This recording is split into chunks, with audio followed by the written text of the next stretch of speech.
This is a nation, it's one nation of old, a land built by heroes, their stories we've been told, built upon a history, toil, sweat and tears, a Christian land of over 1,000 years. But listen to me, people, these words you can't ignore. Today England needs her sons and her daughters like never before. Feel the pride, hear the call, from Land's End to Adrian's Wall. This is England, the land of St. George. This is the land of the free, where the white cliffs meet the sea. 1,000 years of kings and queens, Oxford and Cambridge English law, Charles Dickens and Bobby Moore, Drake and Nelson sailing the seven seas. But listen to me, people, these words you can't ignore. Today England needs her sons and her daughters like never before. Feel the pride, hear the call, from Land's End to Adrian's Wall. This is England, the land of St. George.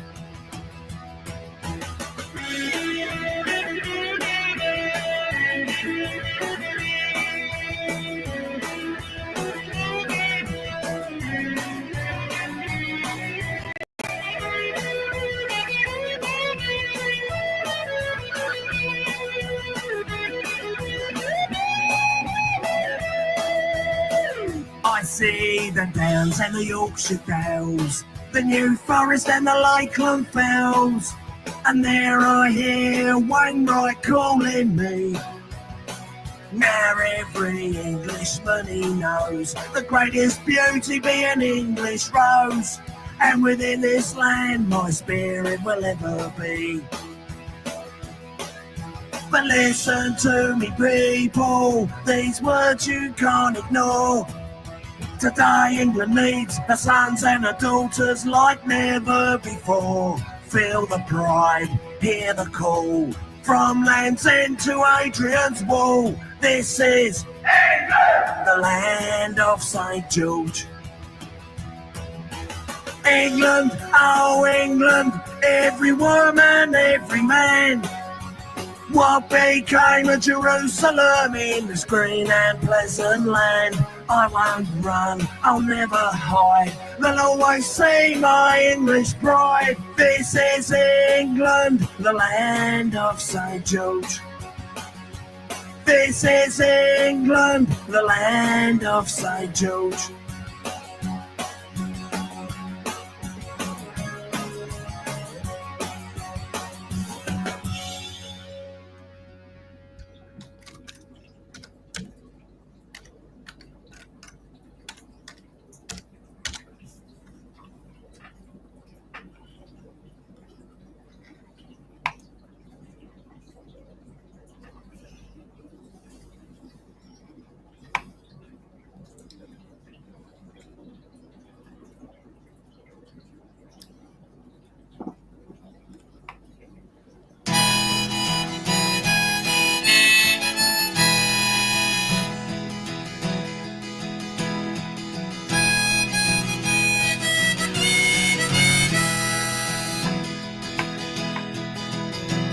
Farewell, my England, so long, my old friend.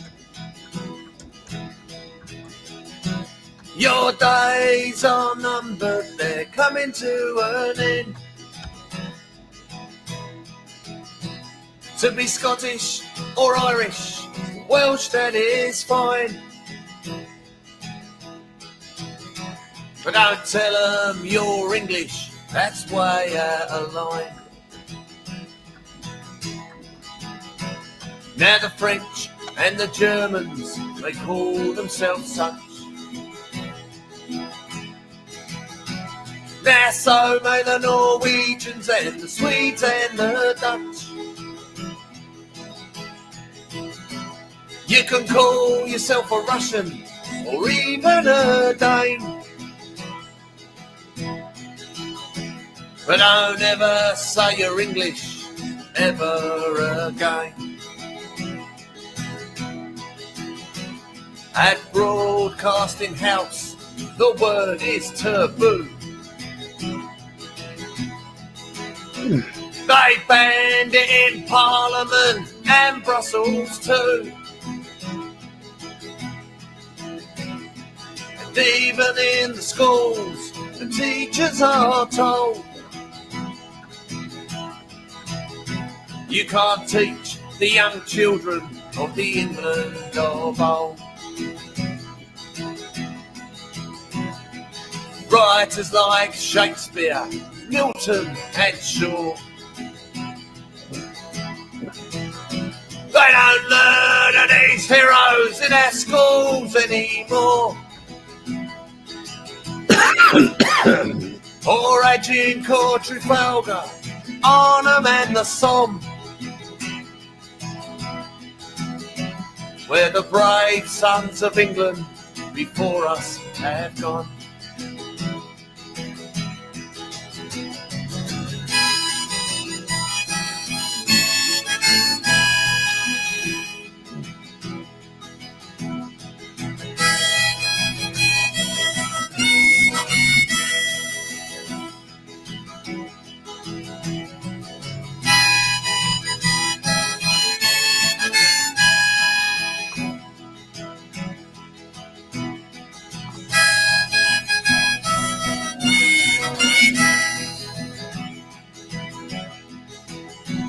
So now we are Europeans, oh how can this be? For Europe is miles away over the sea. But don't tell them that you're English and you're proud through and through. They'll only call you a racist, even though it's not true. So tell them in Brussels and Parliament too. We are proud of our heritage, we are red, white and blue. Fly the flag of St. George and the Union Jack. And tell the whole wide world we're taking our England back.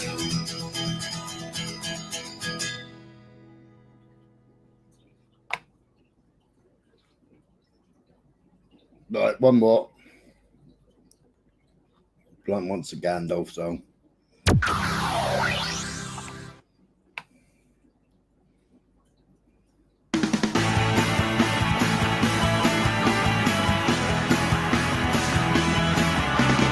Revolution!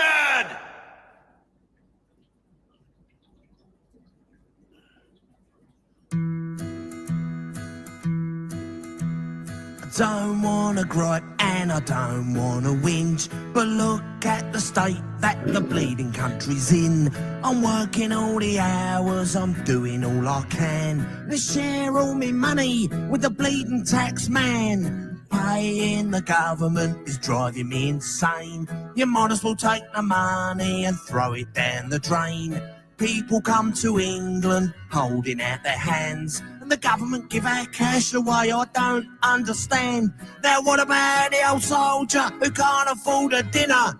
What about the old people freezing in the winter? More and more children living in poverty, and the government give our cash away. It don't make sense to me. Gandalf! Put him in charge of the nation. Gandalf! He'll fix immigration. Gandalf! He'll put us back on track. Send him down to Dover to send the buggers back. Gandalf! Put him in charge of the nation. Gandalf! He'll fix immigration. Gandalf! Oh, it'll be a famous day. We'll stick him on the cliffs at Dover and let the old folk say, You shall not pass! call me a bigot, You can say I take the mick. The fools call me a racist, but I don't give a shit. Taking care of British people's got to be right, and it makes no difference to me if you're black or you're white. Political correctness, I just don't understand. It's almost destroyed this green and pleasant land. This country is governed by a bunch of weak fools. We need a politician with a proper pair of balls. Cause what about the bloke who's lost his job and his home? What about the cancer patient dying all alone? You can say I'm wrong, you can say I'm right, but when was the last time you see a politician go on strike? Gandalf, Put him in charge of the nation. Gandalf, He'll fix immigration. Gandalf, He'll put us back on track. Send him down to Dover to send the buggers back. Gandalf, Put him in charge of the nation. Gandalf, He'll fix immigration. Gandalf, Oh, it'll be a famous day. We'll stick him on the cliffs at Dover and let the old sod say. You shall not pass! Put him in charge of the nation. He'll fix immigration. He'll put us back on track. Send him down to Dover to send the buggers back.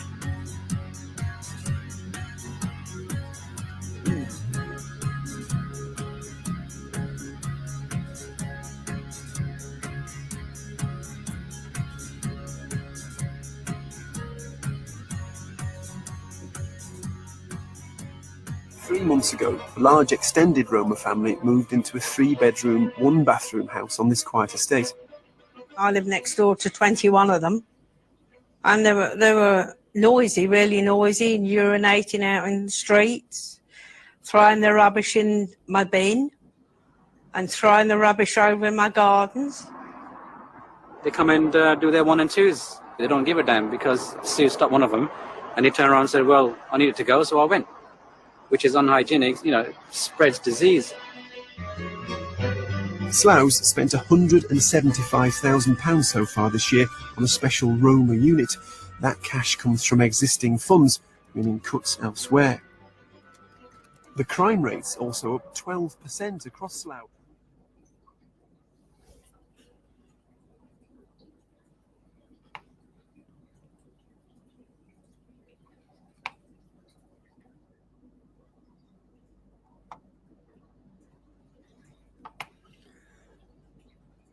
I was typing it, but didn't you get a temporary deportation earlier, Mr. Dunzo?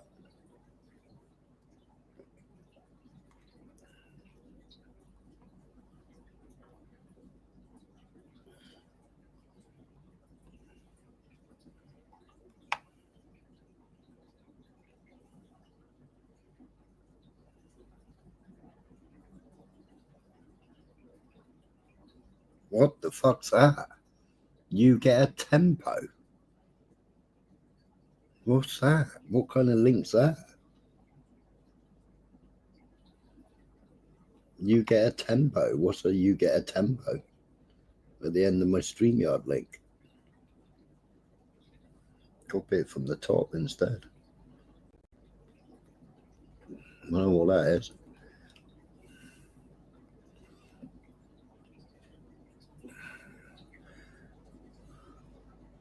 Why does it say you get a tempo? I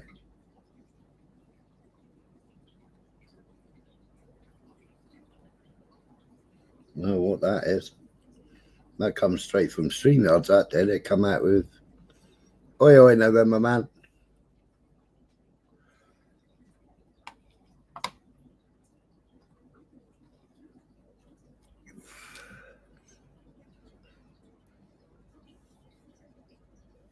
So we had some quite patriotic songs there, even though I'm Cornish. Lindsay's Scottish.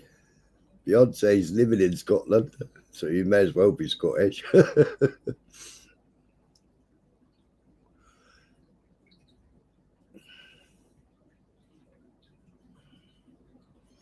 don't think I've come across the channel, Michael. Which channel?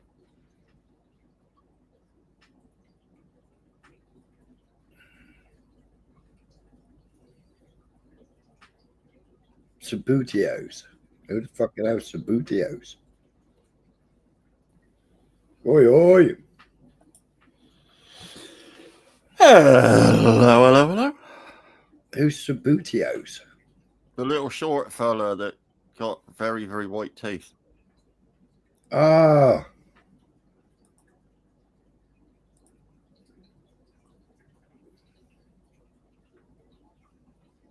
Paul knows. Yeah, that's right, Blunt. Yeah. Yeah. Two Yes, up, two down. Yeah. He was. Yeah. It was more like 2 in, 5 out, wasn't it? Yeah. I got blocked there. I got blocked in there the other day as well. Yeah, I got booted out. Maverick got booted out as well because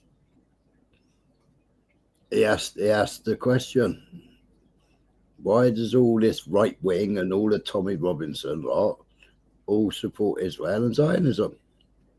Why do they wave the Star of Ramphan? Because there is no Star of David. They call it a Star of David, but it ain't the Star of David. Yeah.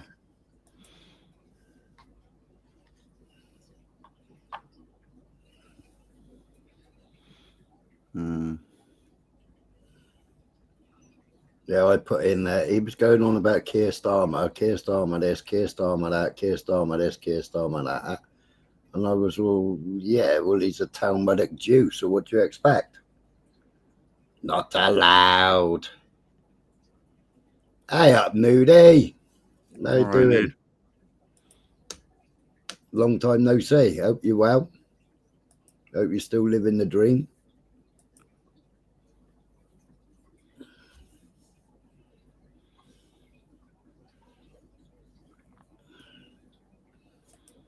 But I don't get it because Starmer openly admits. Yeah, that's it, Mr. Dunzo. You got timed out. BB didn't get timed out, though. Living the reality. Best ever. Yeah, strange that, isn't it? Yeah, I got hidden. Yeah. Not the lad.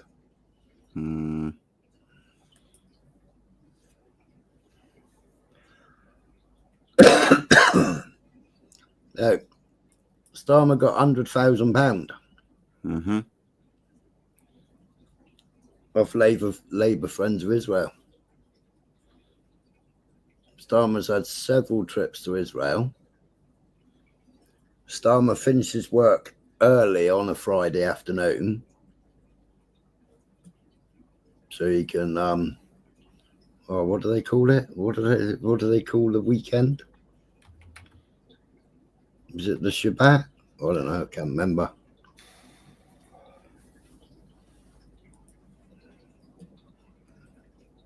What do they call it when they don't work all weekend?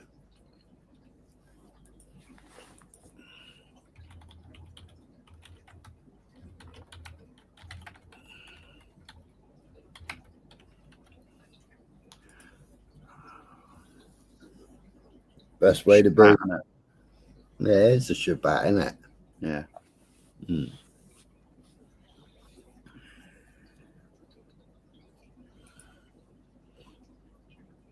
So I really don't get it, you know. I mean, I was supposed to do documentary.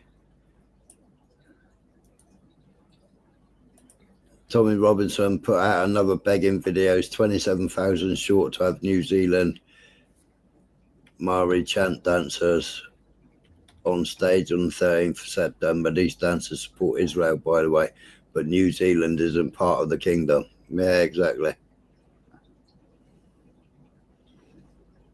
Yeah, I've seen his t-shirts, £19 a pop.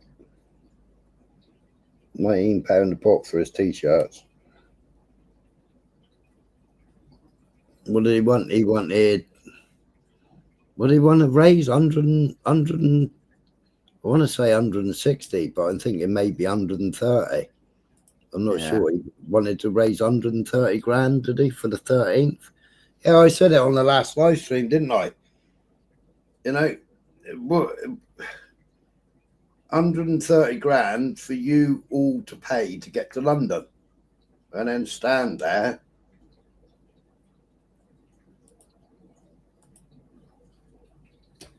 Listen to them to talk about what? I mean, that's Citizen Steve I'd play. He calling this shit out 16 years ago and before. He's making songs about it 16 years ago.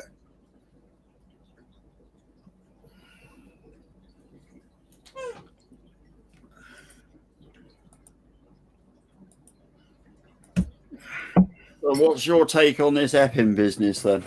Because they've obviously yeah. 4 years too late, isn't it? Oh yeah, I mean the council made a complete fuck up because the hotel people, what they call Somani or something like that, they've had it since 2020, haven't they? They've had that hotel since 2020. Yeah. Right. And every year they haven't bothered putting in change of use. The council hasn't asked for a change of use.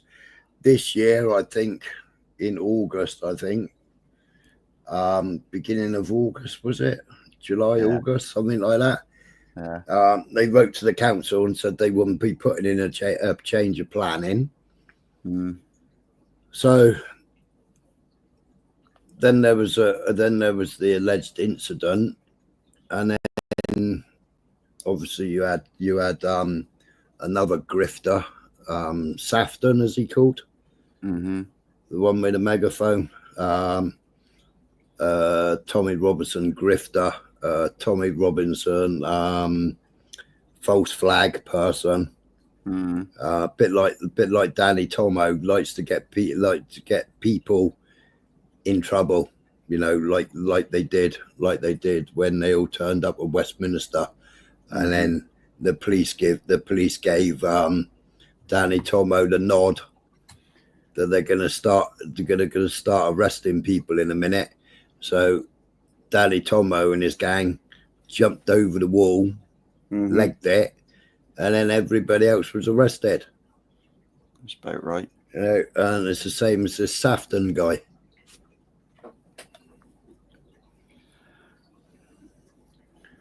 Yeah. I think he's called Safton or Sefton. Somebody, I was sharing a video to somebody yesterday about it. Yeah, but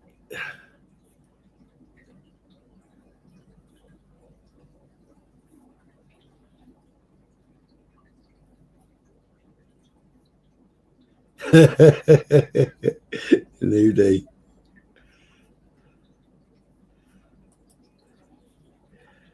Yeah, he's standing there with a megaphone, raising up trouble, or rebel raising, or whatever you want to call it. And then people get arrested. You know, but the council made a complete debacle. The original judge that put in the temporary injunction, he hadn't looked at the full facts.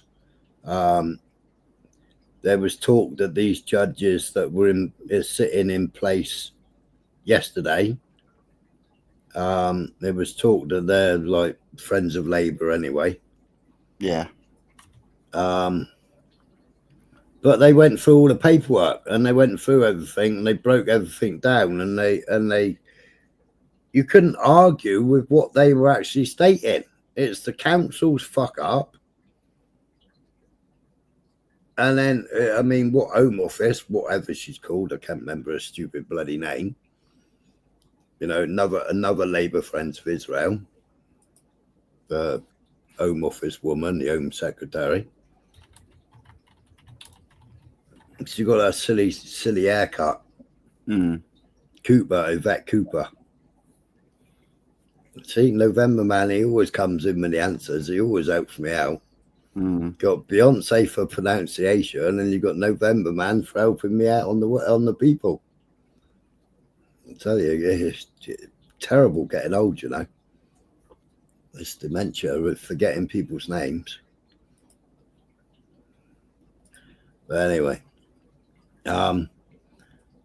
well, her argument was if you carry on with the injunction, then you're going to set a precedent up and down the country. So every single council is going to follow suit and put in injunctions, and where the fuck are we going to put these people? And then the argument was that these people have got more fucking rights than the people that live near the fucking hotels. Yeah. Got Michael for the ladies. Aye, aye. Trouble is, whichever way it goes, it will follow the rest of the country through, won't it? And it'll be difficult to separate them for each council or whatever, because if it goes to the same sort of courts and stuff, it'll just be it'll be stamped the same, won't it? Look, we had one hotel in Newquay. We fucking evicted the one in Newquay. We held the council to account. There was no court case. There was fuck all, and they were fucking coach loaded, 2 coaches. Boom, fuck off. Yeah. Get out of Cornwall. Yeah. There was a fucking grape. There was an attempted grape. School kids had to walk past that hotel every day to catch a fucking bus. Yeah. Like, and if they didn't catch the school bus and they had like after school classes, then they'd have to go down and catch another bus, or you go and pick them up. But you know, some of them didn't want to be picked up. They wanted to come back with their mates. Do you know what I mean? But they had to go past that hotel, and they were getting harassed. Yeah. Yeah.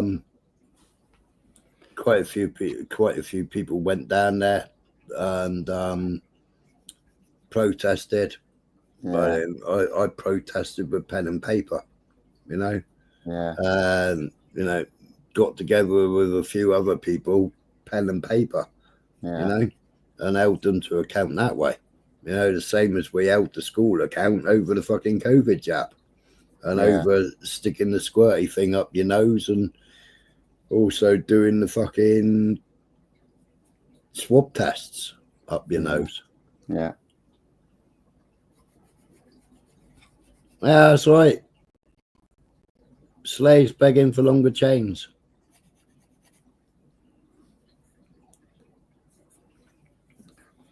It's all very well these protests and stuff, or as they say, peaceful, so say, protests being filmed by people, but all that information is being gleaned by the coppers and stuff, so they got every single person's face that are at those protests.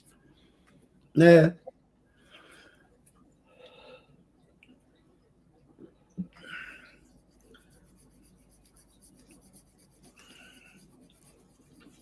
Oh, is YouTube fucking blocking your comments, November Man?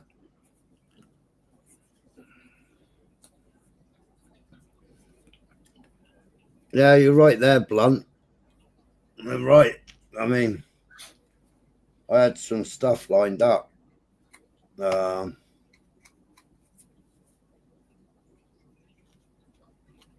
had some quite interesting figures you spoke to about earlier, didn't you? Figures? Yeah. Remind me. Crime figures and stuff. Fucking hell. I slept since then. What was the crime figures? What was it? 29 or something, wasn't it? 29. Two were found guilty. Oh, right, yeah. Did that ring any bells? Right, yeah. Yeah. Right. Oh, fucking hell. Right. Bookmarks.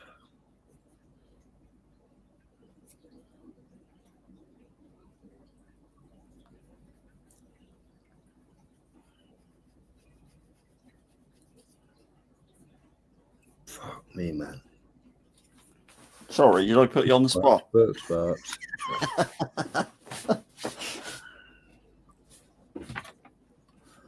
No, I've got so many.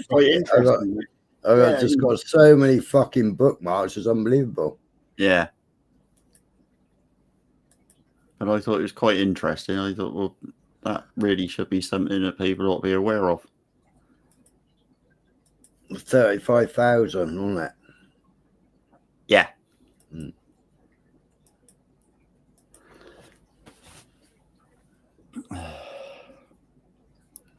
Convicted.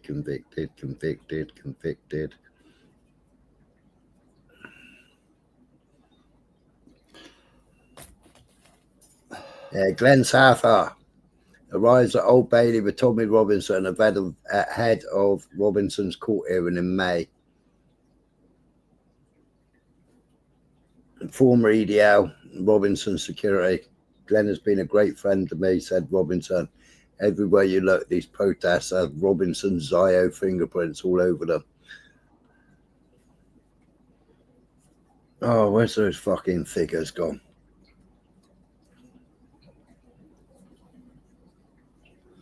There you go. Yeah, Blunt's just more or less said what he was trying to get round to saying in some sort of roundabout way. What was that? Oh, work it out. It's going to be the biggest protest going, and it'll all be filmed on mass CCTV. Yeah. So they'll have everybody's face. Oh, yeah. Don't forget all the YouTubers. Yeah. Oh, yeah. Oh, what was that? Right, the figures were something like there was 32,500, we'll say, argument, right? Yeah. Come into the UK. Yeah. Yeah. Yeah. There was 29 arrests for SA. Yeah. Yeah. I think only SA is. Yeah. Yeah. Assaults. Assaults. Yeah. Yeah. Only 2 of them stuck. Right. Yeah. So out of the 32,500, only 2 convictions stuck that were actually from the hotels. Yeah. Right. But then, if you go back and you look at the EDL, the EDL had 35,000 members. 109 of them were convicted speedos. Yeah. The person who set it up prior to Tommy Robinson, or set it up for Tommy Robinson, was a convicted speedo. Yeah. Of those 2 arrests that went through. Yeah. No, 2 convictions. 2 convictions, sorry. Yeah, what was one of them? I can't remember. Something to do with a not alive body, wasn't it? Oh no. No, that was 2 members of the EDL. Oh, that was right. There was 2 members of the EDL. One of them kidnapped her. Raped her. Murdered her. The other one, who's EDL member, then boasted about sleeping with her body. And then helping dispose of the body, and the parents have never had that body back to have a funeral.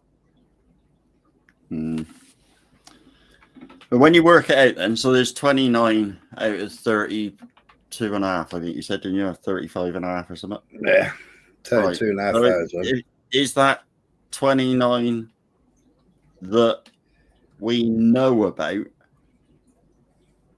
Could there be more? It was 29 that were reported to the police. Yeah. So there is a good possibility there could be a lot more that wasn't reported. It could be, yeah. Yeah. But it could go the other way as it's simply 29. I'm not making any accusations that, you know. Yeah, but you had 109. Yeah. That all stood with Tommy. Yeah. Yeah. 20 of them were his closest friends. Yeah. Yeah.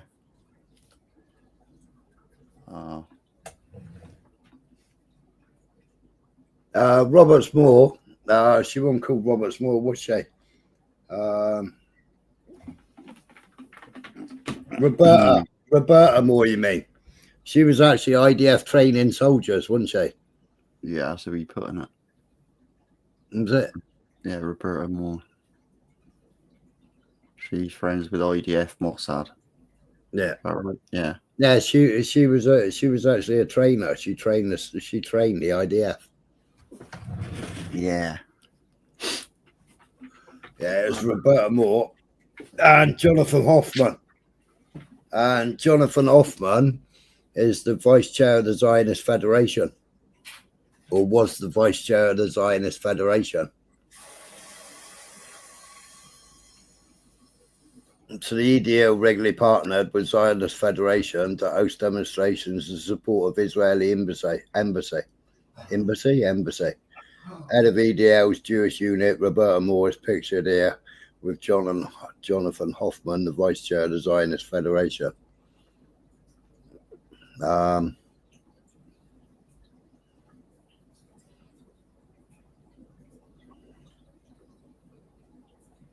And Helen Gower, she registered it in 2014. And Tommy Robinson's co-founder of the EDL was an individual called Paul Ray. Paul Ray worked for Israeli intelligence, infiltrating and spying on pro-Palestinian international solidarity movement, of which Rachel Corey was a member. The information he gathered was submitted to multiple intelligence agencies. He went on to co-found EDL with Tommy Robinson.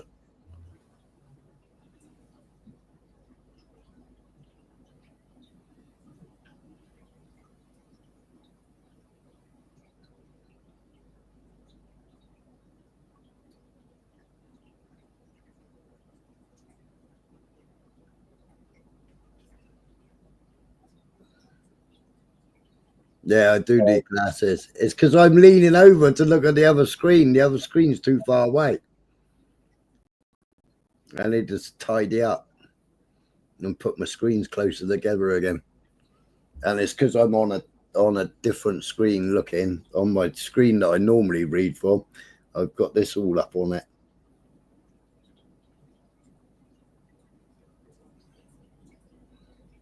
I'm going to tell you how to be rich.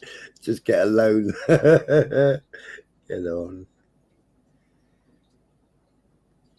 And, you know, I mean, when Tommy decided he was leaving the EDL, what did he do after he left the EDL?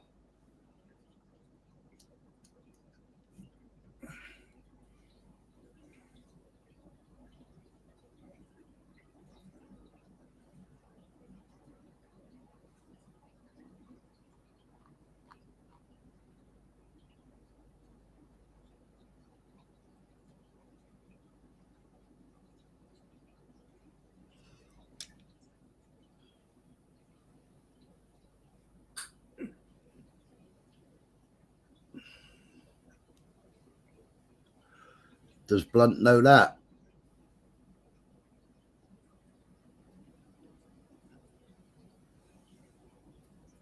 He joined Quilliam. He went to the highest bidder.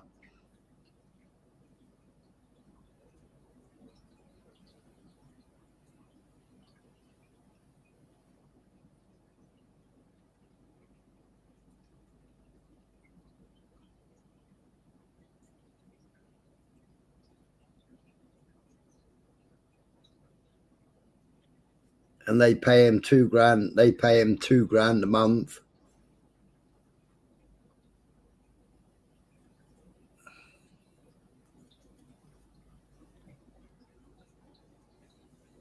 Go and work for Quillam.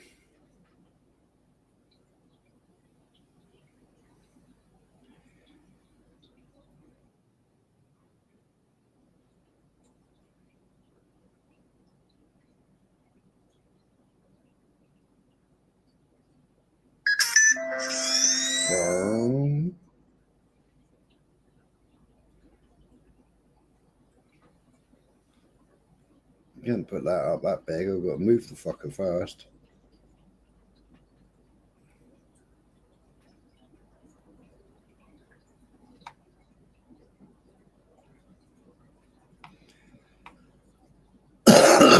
Where's my fucking StreamYard's got? Not there.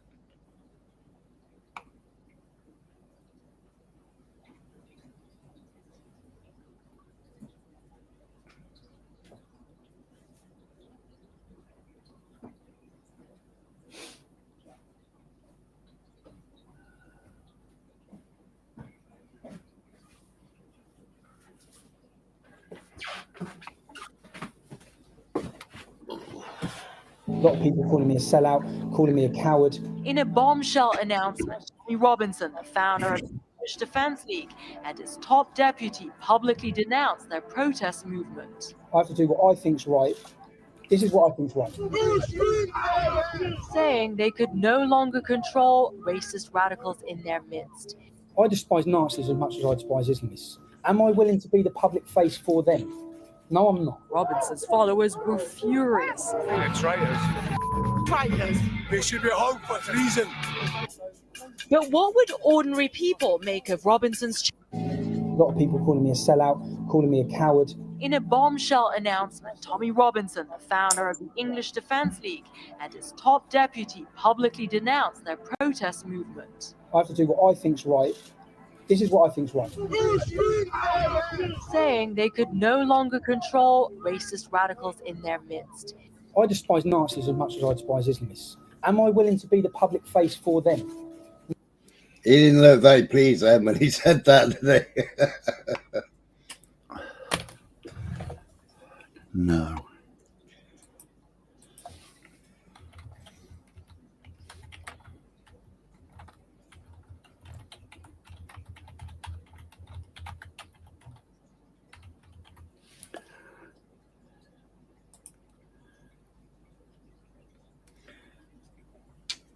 But yeah, he is a sellout. Followed the money.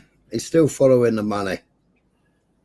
Yeah, I mean, I've shown on here who he was getting paid for. You know,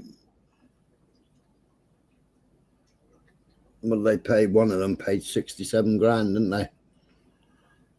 And what she called who was his video editor. She actually left because 20 grand went missing because he sniffed it all up his nose.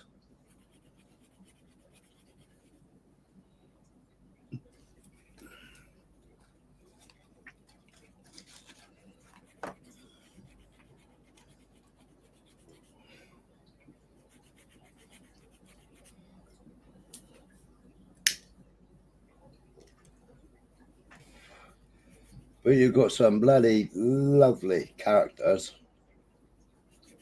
Yeah.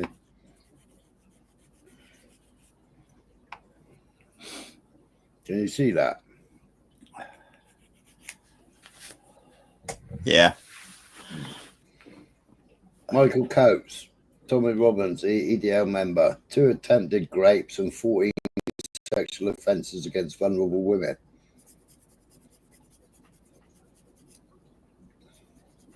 Brett Moses, 37 years old.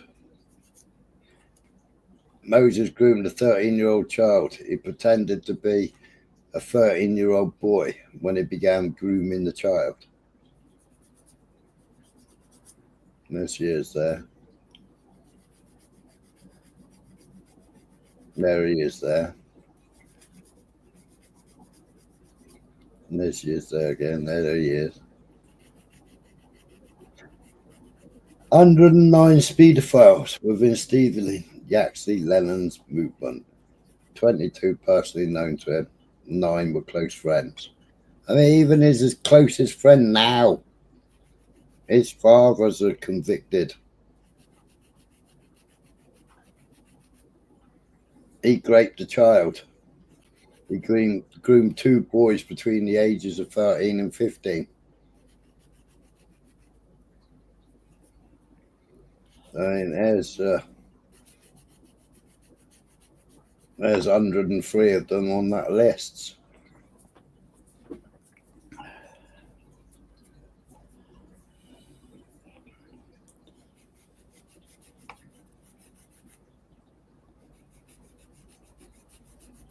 Didn't chat about them, did they? No.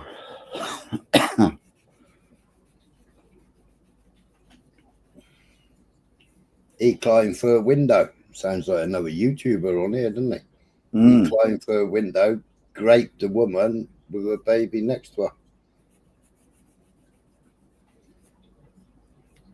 He's charging £28 a minute to personally coach gullible supporters. £28 a minute he's charging.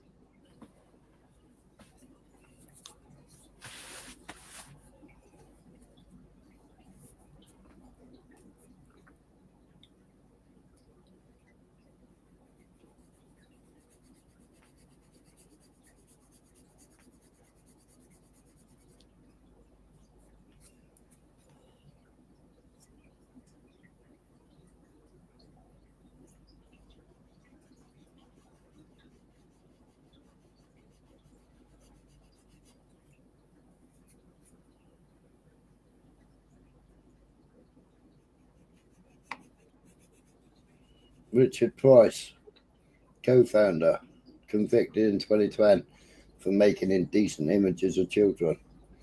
Lee McMillan, jailed 17 years in 2018 for child abuse.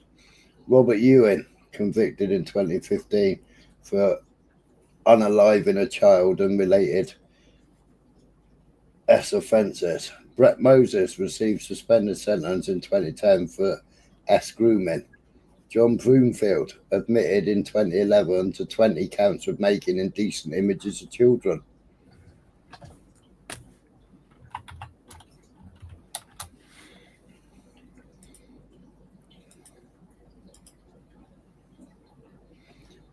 Lee McMillan, Tommy Robinson's friend and senior member of EDL, he abused a 10-year-old schoolgirl. He abused her 100 times. McMillan groomed the child with cigarettes and drugs. And there's him there. And there's Glenn Saffer. There he is there. There he is there, Epping, doing his little raving up the crowd.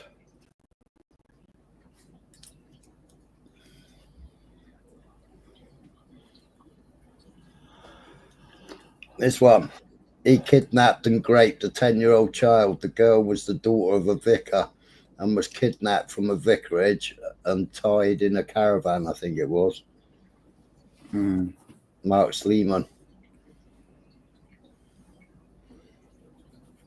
And all these people are, yes, Tommy, he's protecting the children. And there's his mate's lot. 10-year-old child.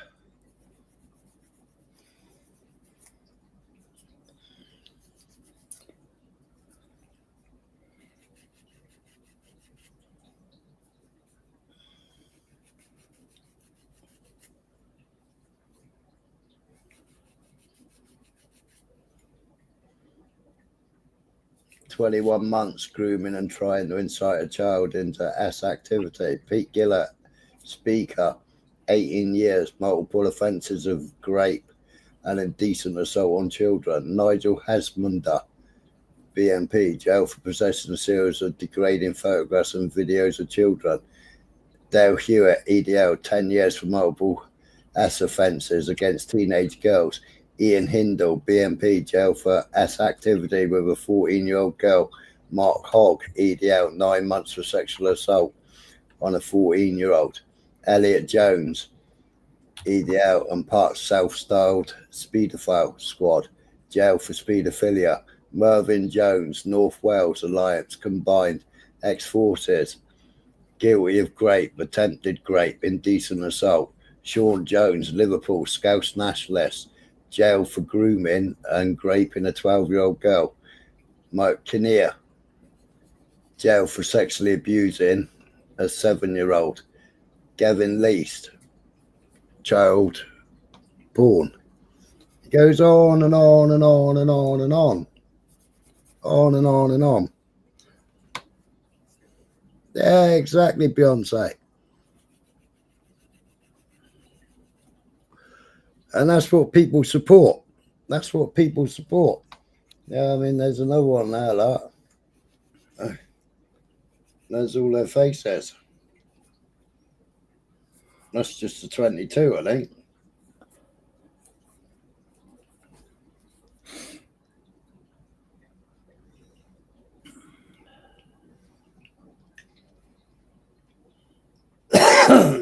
Tommy did nothing. He knew one of his EDL supporters unalived a 15-year-old girl. Another helped dispose of her body, police were told. And he sexually abused it. They refused to let family bury her. To this day, Paige is out there somewhere, and the unalivers wouldn't reveal where she is. Yeah. Yeah.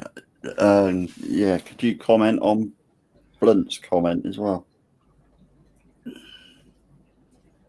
Yeah, exactly. Yeah, I mean, what's this? I saw a video earlier on.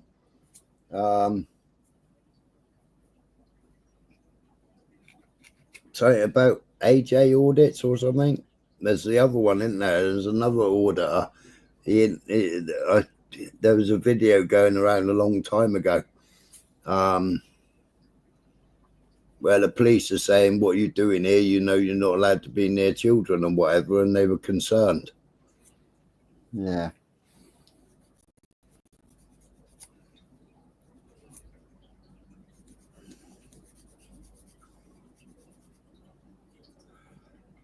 I think it's quite a sort of thin line that you got to be in, isn't it? If you're filming what's going on at a protest, if you're filming the protest, fair enough. But if you're filming anything other than that protest, like young girls, young women on their own or anything like that, well, you're going to get called out for it, aren't you? Yeah. English Defence League receive intelligence on Islam from Israel. I can't play the video because it's BBC News night. And you got two of them sitting at a table, and the envelope comes through the front door, and it's actually come directly from Mossad, giving the information.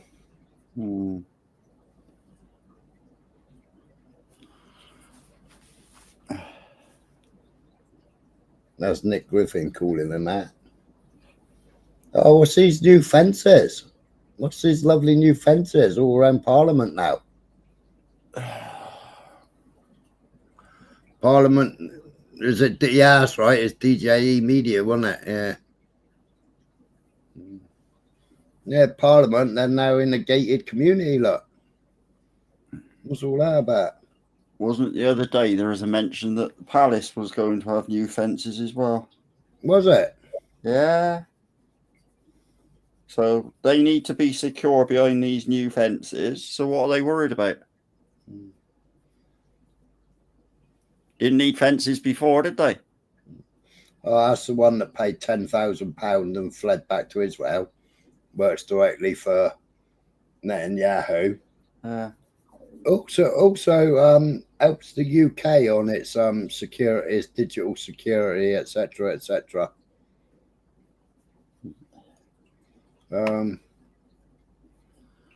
Is that the? There it is. I don't know if you can hear this. The guy.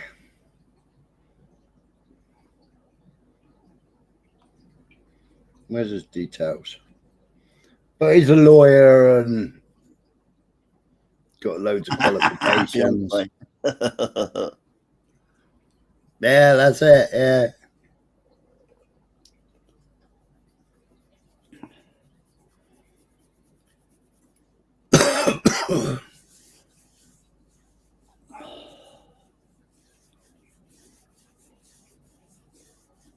There was a few of them last night, Beth, that were filming a kid in a van.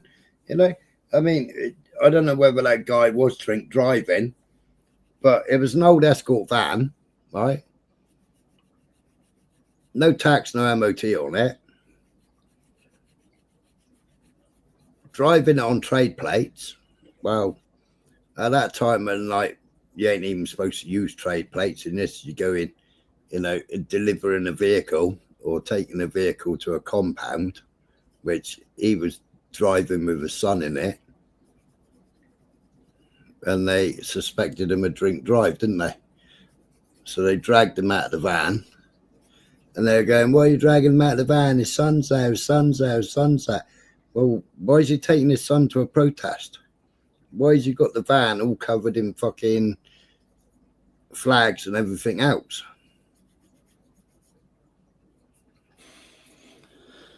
Yeah.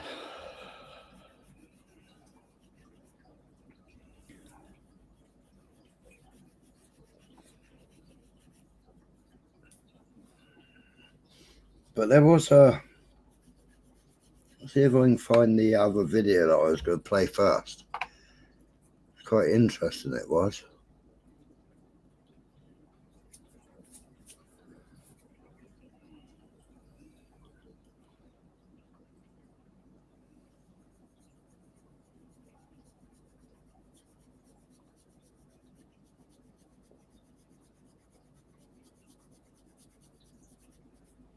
Oh, yeah, that was another one he worked for. He set it up. It was called Pegida UK. Pegida.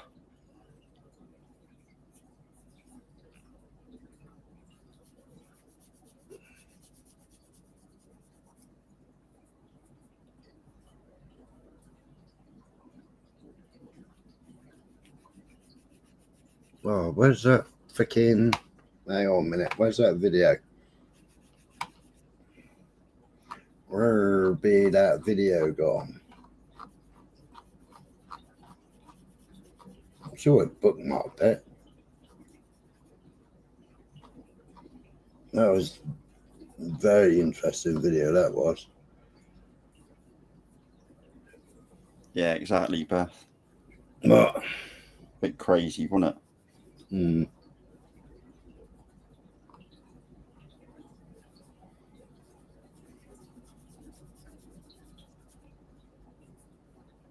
Oh, where's that fucking video gone?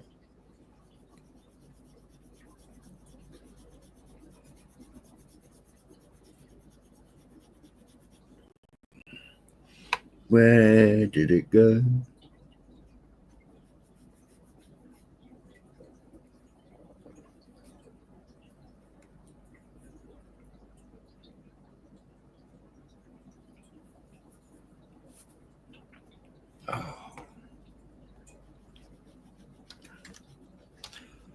Oh, what was he called? What was he called?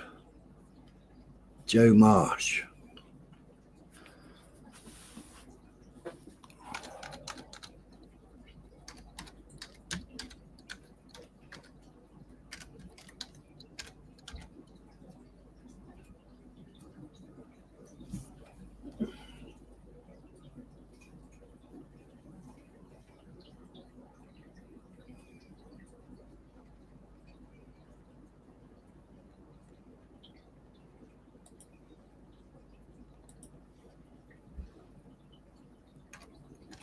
Oh, it was an interview, it was.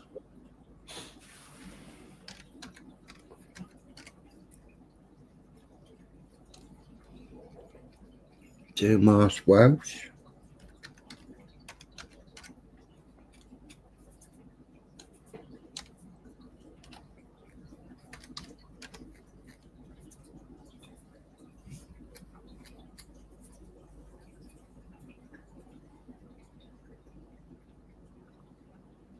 Bear with, bear with. I can't see the chat because I'm looking at the other screen.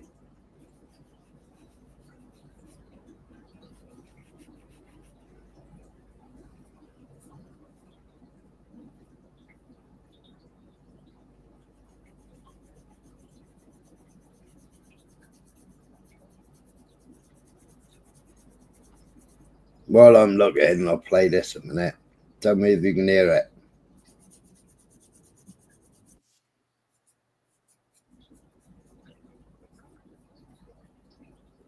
Can you hear that? No.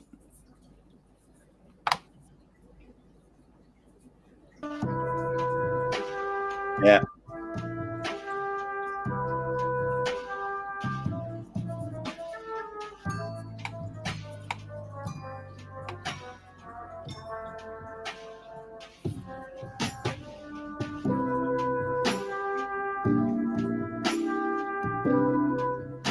How long does it take? You got people to...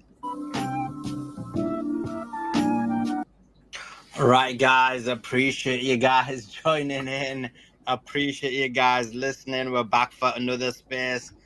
It's gonna be a controversial space, but you know me, I cannot stay quiet. I cannot.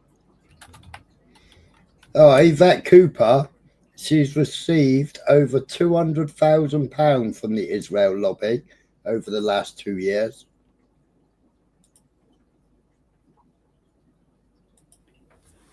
£200,000.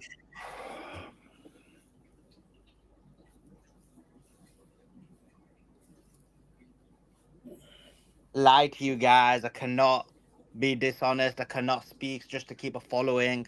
I gotta be as honest as possible, and those who appreciate the honesty, the knowledge, they can take the knowledge as it is, and those who don't like it, it's fine. But I was like contemplating whether I should speak about this or not, because of the kind of emotional impact it causes, because of a lot of the propaganda that's been caused, and therefore people are being manipulated and controlled by it. And so I had to make a judgment whether I should speak about it or not. Obviously, I decided to speak about it because I can just only speak the truth. I can't, kowtow to the demands of people in the fear of losing a following. I have to just be honest. One of the things I've always thought about a number of content creators, they pigeonhole themselves with a specific type of following, and then they're not able to speak the truth because they fear they're going to lose their following, and they'll say something and they'll get widely attacked. I think one thing about me you'll always know is that I'll always speak my mind. I'll always speak honestly. It can harm me in terms of having a following. It can impact me negatively in terms of having a following, but I have to just speak the truth, and therefore, and I'm always open to having a conversation with anyone. Everybody knows me and Tommy Robinson were meant to debate before he got arrested. Not this last time, but the time before. Obviously, you can see by the thread that I've done in the nest, the guy's getting arrested 24/7 all the time. He's a thug. He's a football hooligan. He's an antisocial. He's antisocial behavior. He's basically somebody who is mental and crazy and doesn't have any form of discipline and morals and character and integrity and anything you expect, or anything I teach my children, which is to have like honor, integrity, discipline. Don't act like a hooligan. Don't act violent. Don't act aggressive. Be academic, study, learn, these type of things. He's the opposite of that. He's the antithesis of that. And so anyway, I was meant to debate him, as you know. The debate was meant to be last year in... come on, hurry up. Get to the was point. it again? Was it August 2024, around that time, after the riots, that he was a monumental in causing in the UK, where he got civil unrest in the UK. He got people to riot in the UK. He got people to destroy property in the UK. He got people to destroy local businesses, working class areas. All of those were significantly harmed. And he did all of that, right? While he ran off and chilled out in Spain. And so I was meant to debate him after that. He agreed to the debate. The reason he obviously agreed is he has a lot of mutuals with me. So a lot of them asked him, like, are you going to debate Suleiman or what? And he was like, okay, I'll debate him. So we agreed. We were meant to debate. And he said to me, so he goes, okay, if you debate me, you got to follow, you got to do what I say. Like, in the sense of, when do you want to debate? I said, listen, bro, I'll debate you anytime, any place, anywhere, in any situation. And so he said, oh, I don't want to do it online. I said, no problem. Let's do it in person. He goes, I can't do it in the US or the UK. I said, no problem. I'll go to where you are. I'll go to Spain or Tenerife like the rest of these guys, or Ibiza or whatever they are, or if you've gone a bit more up end, I'll go to like anywhere, right? Whether it's you know, the Caribbean or whatever it may be, I'll go anywhere to debate you. So we agree to the debate. He says, "Oh, guess what? Like I think it was the end of August. This, I remember now." And then he goes, "Oh, look, I'm going to see my children for the first time in a very long time, and then I'll debate you straight after that." So no problem, of course. Family time is really important. Go see your children, and then I'll debate you after that. He goes to see his children, and then he gets arrested immediately after that. So obviously now he's been out of prison. I will probably get him to debate again, but he's going to be too scared. He's not going to be able to deal with us. Because when I was planning the last debate, I read his book and it's pretty crap. So it was easy to debate him. So debate him on his book about Islam, easily just absolutely destroy him. Obviously, I've got the knowledge in Islam. Debate him on grooming gangs and rape gangs. I know all the information on that. I'll destroy him. Debate him on Zionism. I'll destroy him on that. Debate him on Israel. I'll destroy him on that. So it's very easy. Like for me, it was just chill out debate. Like I could do it. The only thing I need to do was read his book, which I did. Obviously, if I debate him again, I'll have to read it again. That being said, that's where we are in terms of Tommy Robinson. Now, you might be thinking, and someone did make a very good point, I think. They disagreed with me, but I think it was a point worth me contemplating. And what someone said, and I'm just paraphrasing now because I'm just going to go find it, but to be honest, I might not be able to find it. But and by the way, guys, if you can retweet, reshare the space, let everybody know we're live. So what someone said is, look, Suleiman, like, why, like, look, this conversation or this battle, as he called it, is lost. So why don't you just leave it and just concentrate on Palestine? And I said, look, the issue is this. What they're attempting to do is very clear to me. And the thing is, I know I'm always ahead of the curve in these type of things. I'm not boasting, but like, you know, I am, right? And what the aim is this. So first of all, Tommy Robinson's event on September the 13th. Tommy Robinson was irrelevant. In 2024, he was irrelevant. I had more followers than him, right? To think he's been on the scene for 10, 15 years. I've only been on the scene for a year and a half. I had more, at that time, I only was on the scene for like a year. I had more followers than him. It's not about followers, but I'm trying to understand, give you kind of a understanding of what the situation was. So he came back on Twitter, he had about 300,000 followers. I had about 500,000 followers. His follower count didn't really increase because no one cared about him. He was dead. No one cares about him in the UK, right? Generally speaking, at that time, especially. Oh, come on. And then what is he's brought back? I have like a much more bigger follower than him. And then at some point in 2024, just before the riots, Musk starts promoting him significantly, starts quote tweeting him, retweeting him, telling people to follow, that type of stuff. And that guys, they will be, and they rationalize it. They say, look, okay, we know the Jews, they call it Jews, obviously, for them it's the Jews. Oh, we know the Jews control us. Being very harsh with the sentencing. And now you had the last year, the Tommy Robinson-led riots, which were basically, again, by the far right, and it was, the Muslim community. And again, that was because, if you remember, there was the Rwandan Christian who was born in Wales, but obviously his family's from Rwanda, his parents are, and he stabbed 3 innocent girls. And Tommy Robinson and various others lied and said he was a Muslim. That basically got people to go out and try and riot against Muslims. And then what happened was, in certain northern areas, certain areas, some Muslims came out to defend, and you basically had fights between them. Significant. Again, the sentences were harsh, not as harsh as the previous two, but the sentences were a bit harsh. But actually, I even spoke to some police officers and said the sentences this time weren't as harsh.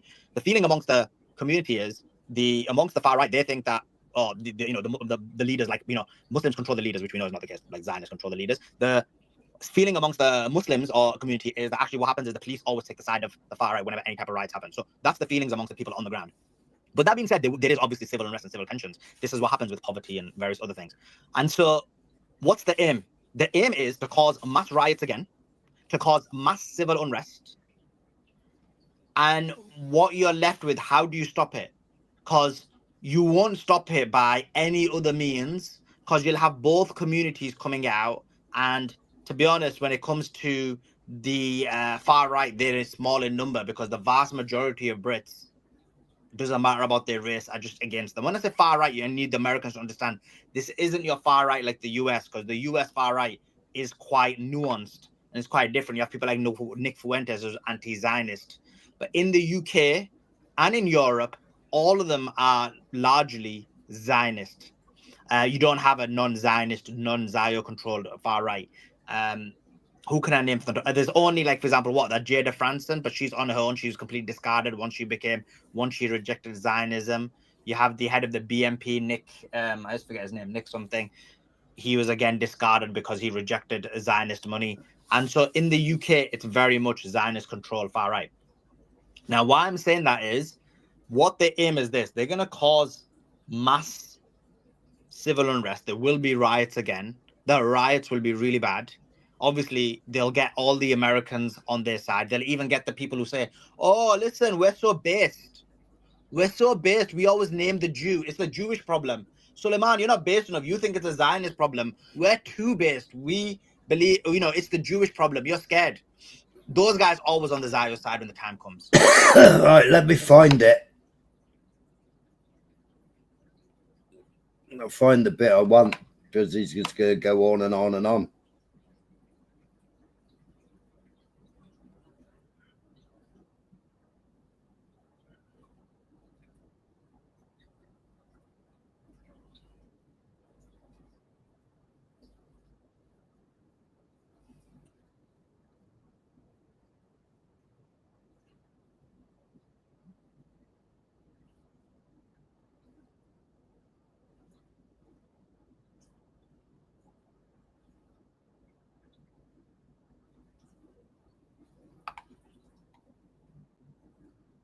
Now, I believe they do intentionally. I want the data because I think they want to keep people Can in you this hear kind it? of facade of not knowing, because that way you can conclusions, and then none of it's evidence based. You could just blag it. It's about who has the biggest voices, and obviously Elon Musk and his people have the biggest voices. They control social media. So that's my position on that. I think I've given a bit of a good overview. If anyone disagrees, of course you can come up. We had that guy John Jones on yesterday. You saw it. He disagreed. We demonstrated the weakness of his arguments. If you can do me a favor and do two things. One is retweet the space. No worries, Anyone Beyonce. who retweets the space, I will definitely. Sorry, anyone who retweets the space, I will definitely retweet this space. Retweet this quote tweet. And same with the thread on Tommy Robinson that exposes his crimes. Anyone who retweets that, and I probably will go through that actually, but in a bit. Anyone who quote tweets that, I will retweet that as well. And that is the last as well. I know you said how you doing. I know you're residing in Portland. Or else they wouldn't be able to say it's not alien. And who the hell thinks that something that's 400 feet in the air, the U.S. government's not going to know what's in their airspace? That would be really crazy. So I think they already have a pilot to surveil, and even this whole thing with Trump sending federal police into cities, I think has to do with that as well. Because I looked into it a lot today. No, I'm going to try and find the bit I want.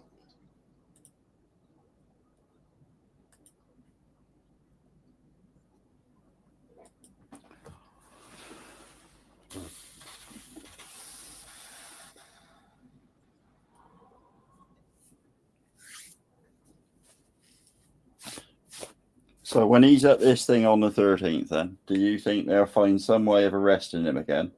Then there'll be I need some donations for my legal costs, and then he'll go and plead guilty to whatever they find on him. Yeah, probably. Yeah. We've seen that already, haven't we?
press might want to have an optimum leadership in those countries.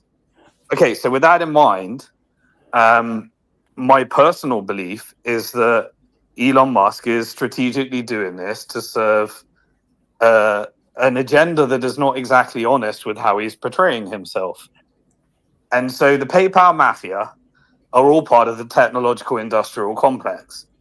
The technical industrial complex is gaining more and more power from the banks and the financial industrial complex through stable coins, through new technology, through fintech companies, through integration with surveillance, through social credit scores. This is the future of the fiat currency market. Yeah, have you seen that all driving licenses are going to be digital? That's going to be your new digital ID. So you're going to get rid of the card and you've got to have an app on your phone and your driving license is going to be digital.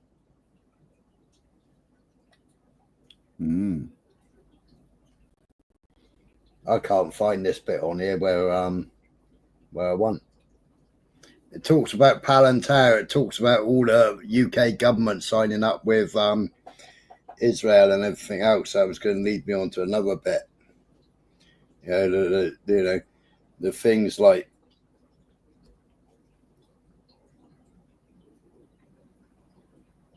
all these people that are supporting Tommy. All these people are supporting Israel. Yeah, it's not just about Palestine, Israel. It's not about Israel, Syria. It's not about Israel and everybody else. It's a bigger picture. You know, we've signed up 2030. We've signed up. Yeah. Agenda 2030, not Agenda 2030, but an alliance with Israel 2030. Yeah. Like even our NHS.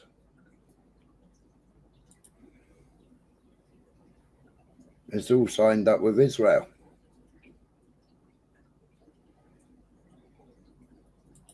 And you got dopey fuckers like fucking Hammers. Yeah, I'm going to deport you to Israel. Big up, deport you to Palestine. Big up Israel. And people getting fucking blocked and banned for speaking truth in his chat.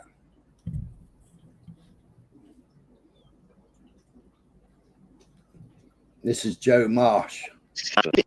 I can remember we were going to Birmingham in the early days, and he said, "Oh, we're going to get some Israeli." Did you hear that? Yeah. Right, so he's talking about Tommy. Yeah. I can remember we were going to Birmingham in the early days, and he said, "Oh, we're going to get some Israeli flags just to wind the Muslims up." And I said, "Okay, fair enough." So they got these Israeli flags, and then somewhere along the line, he said to me, "Do you want to come to America?"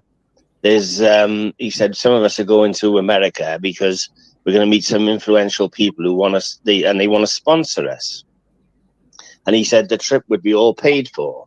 And I said, "Well, we wouldn't get into America, would we? Because I'm classed as a domestic extremist. I've been to Ireland twice, and I've been stopped and held for hours, right? Every time I try to leave this country, I get hassle from the police, right? So I said, we wouldn't get into America because, you know, they're going to stop us." And he said, no, these are people in the Senate and it's all sorted and it'll be all paid for. He was offering me a free trip there to meet people. And I said, like, who are they? So offering a free trip to go to America, to go and see the Senate, to go and see Zionists.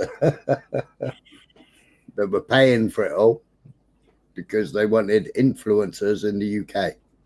Yeah, and he said, "I can't tell you unless you come."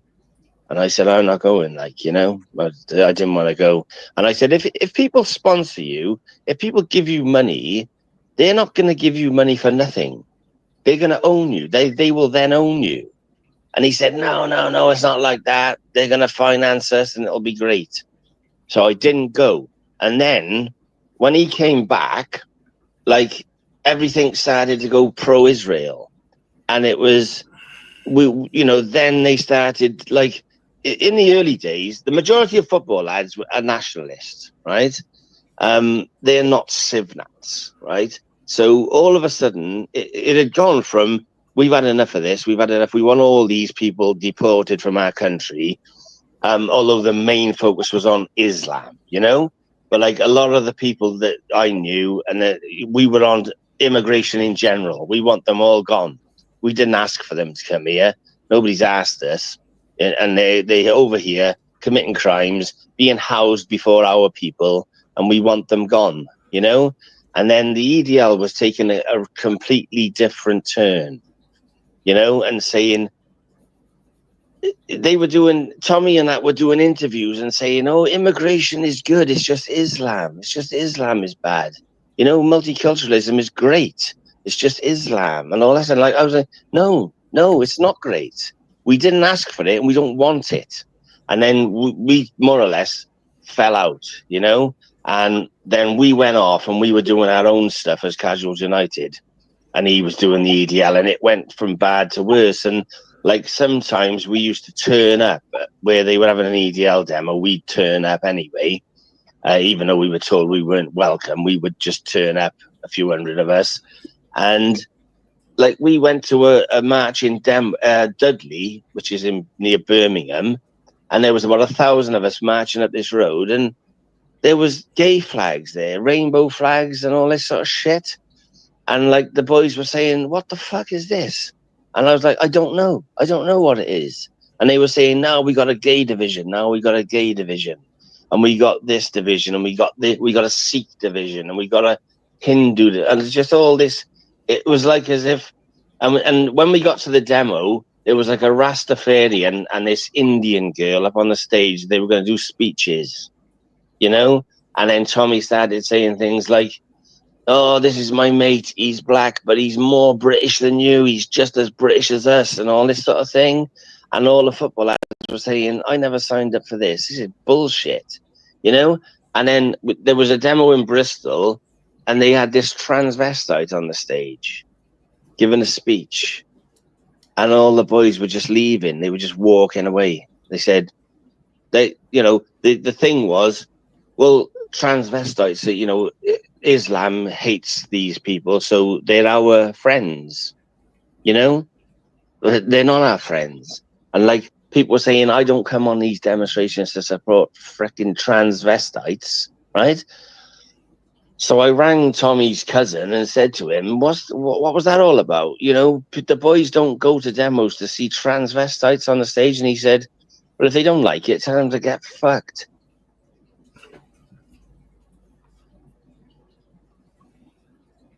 No mad as that. Just a bit, isn't it? Mm.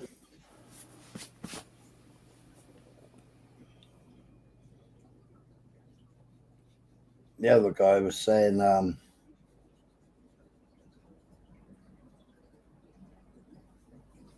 come on, for fuck's sake.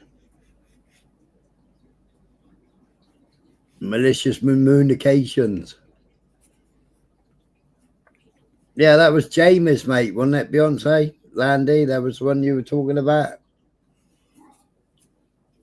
That was James, mate, wasn't it?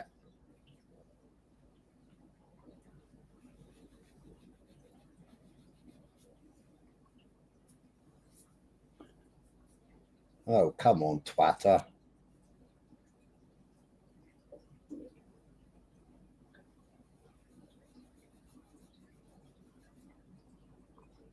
Sort your life out. What's up? What's up? Who the fuck's WhatsApp with me? No, I don't think it was a Welsh guy, was it? Ah, that's it. Beyonce's got it, who it was.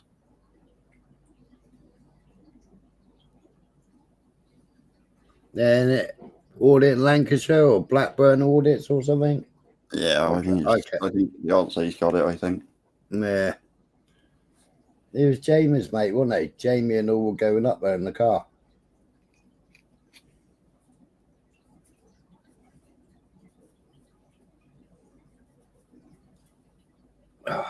Where's all my fucking bookmarks gone?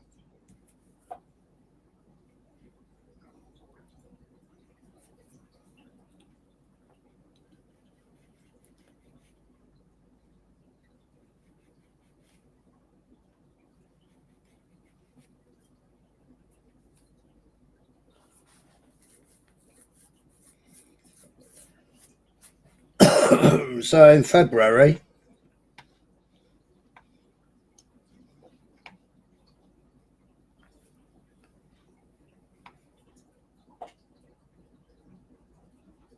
Israel strikes a UN deal to send thousands of Afghan migrants to Western countries. Israel started handing out notices to 20,000 male African migrants, giving them 2 months to leave the country or risk being thrown in jail.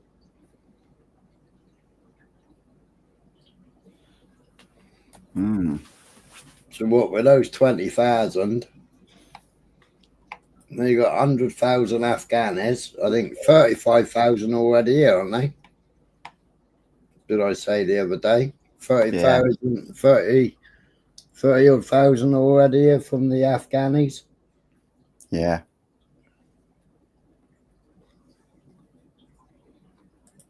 How can I fucking...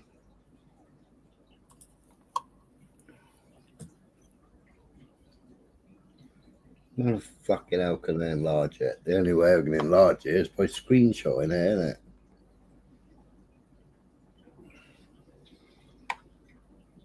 No.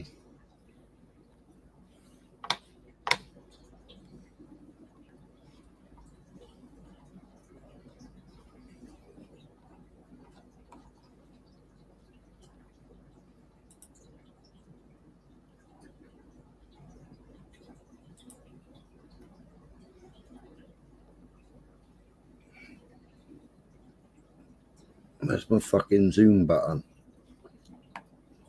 Open file.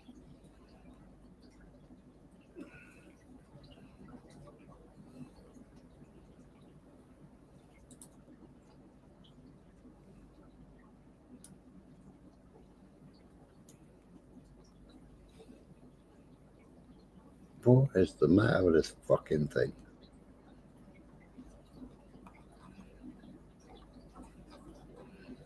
Why can't I fucking zoom in on it?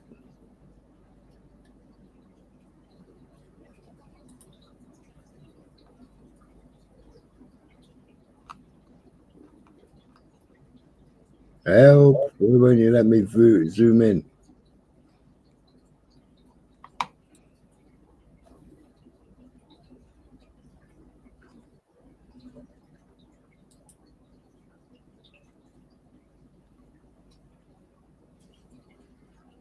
Where's plus sign? CTRL plus.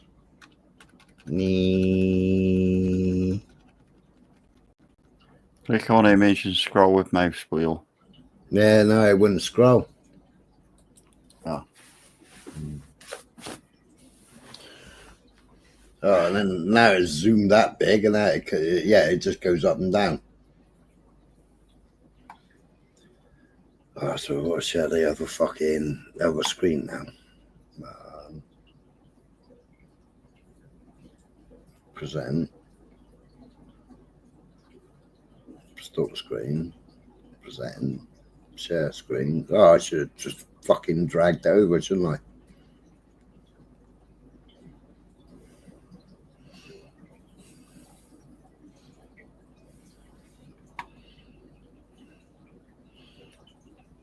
So I can't even read that. Now it's zoomed in, but you got George Soros there. George Soros said to any government that can't afford to have the immigrants, he'll pay for them. Right. So you got British Jews. I can't read what the top of it is. Israel Aid, Refugees International, World Jewish something, IAS, LGS. You've got JIAS as well. That's just some of them. Like you got the ADL.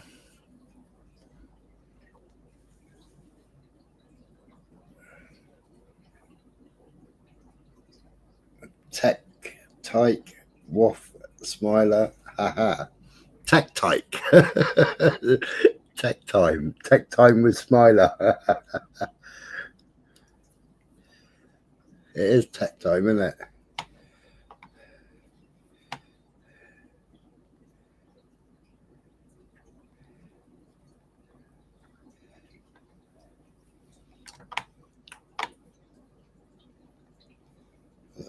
recognise that fucker.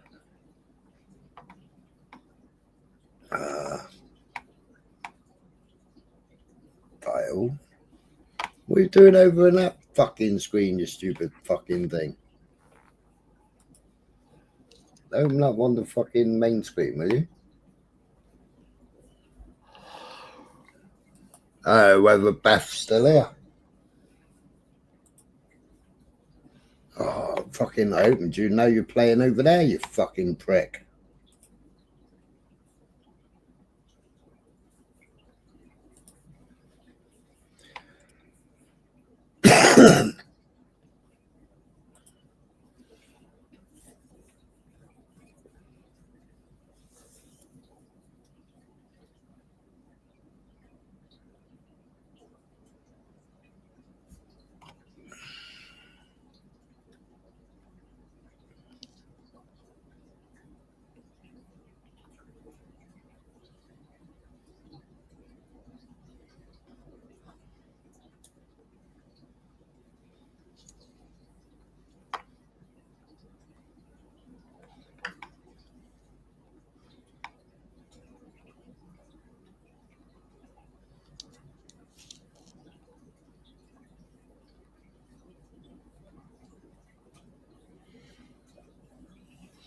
This is Forces Watch, this is.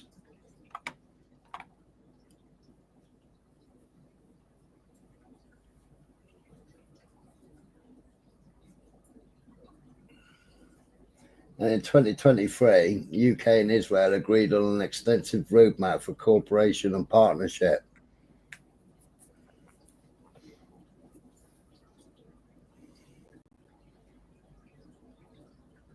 "2030 Roadmap, UK Bilateral Relations," signed in 2023.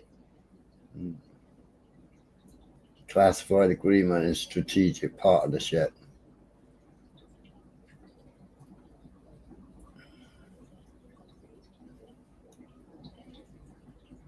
I know who the Alba Party is. 2021. That's James Heapy, parliamentary question. If we would publish the agreement, EP replied, "The agreement streamlined and formalised the relationship but maintained.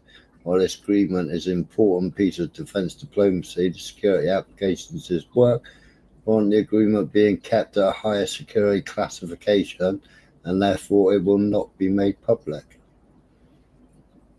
But this goes into defence and security, cyber and technology.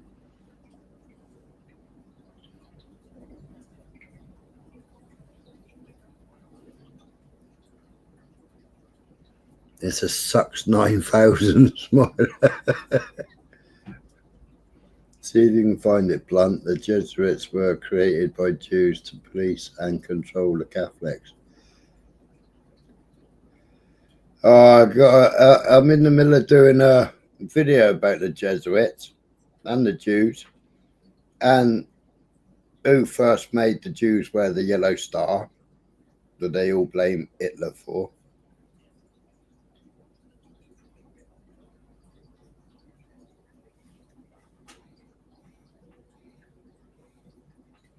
Israel startups in the NHS.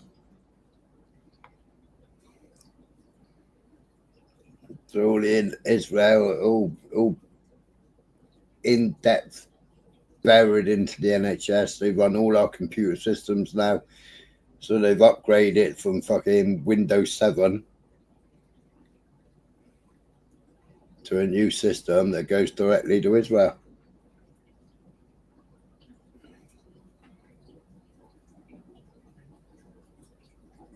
So they signed a deal. Free market ideology.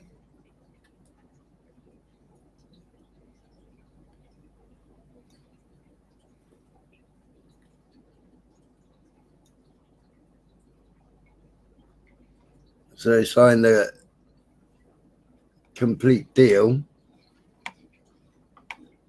up until 2030 with everything. Technology, CCTV,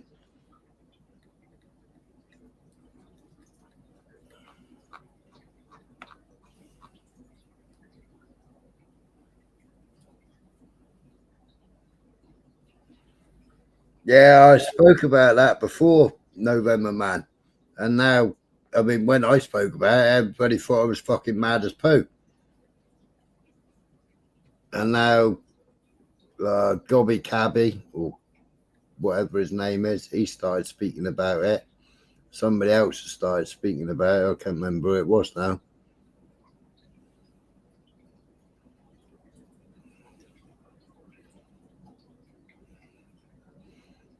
Oh, Chris.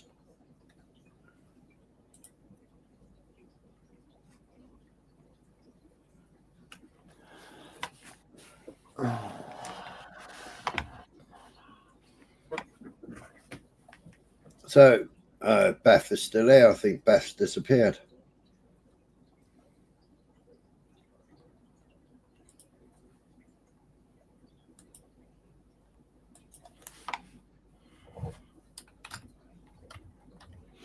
Yeah, I think she has.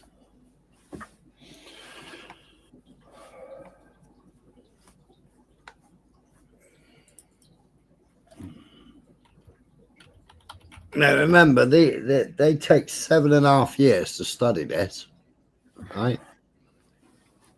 And when you think about the 10 Israeli rapists that rape the prisoners and all the settlers and IDF, etc., they all broke into the 2 prisons and released these 10 people that were IDF reservists that committed these rapes and essays on the prisoners. Well, their argument is, in their book, it's legal.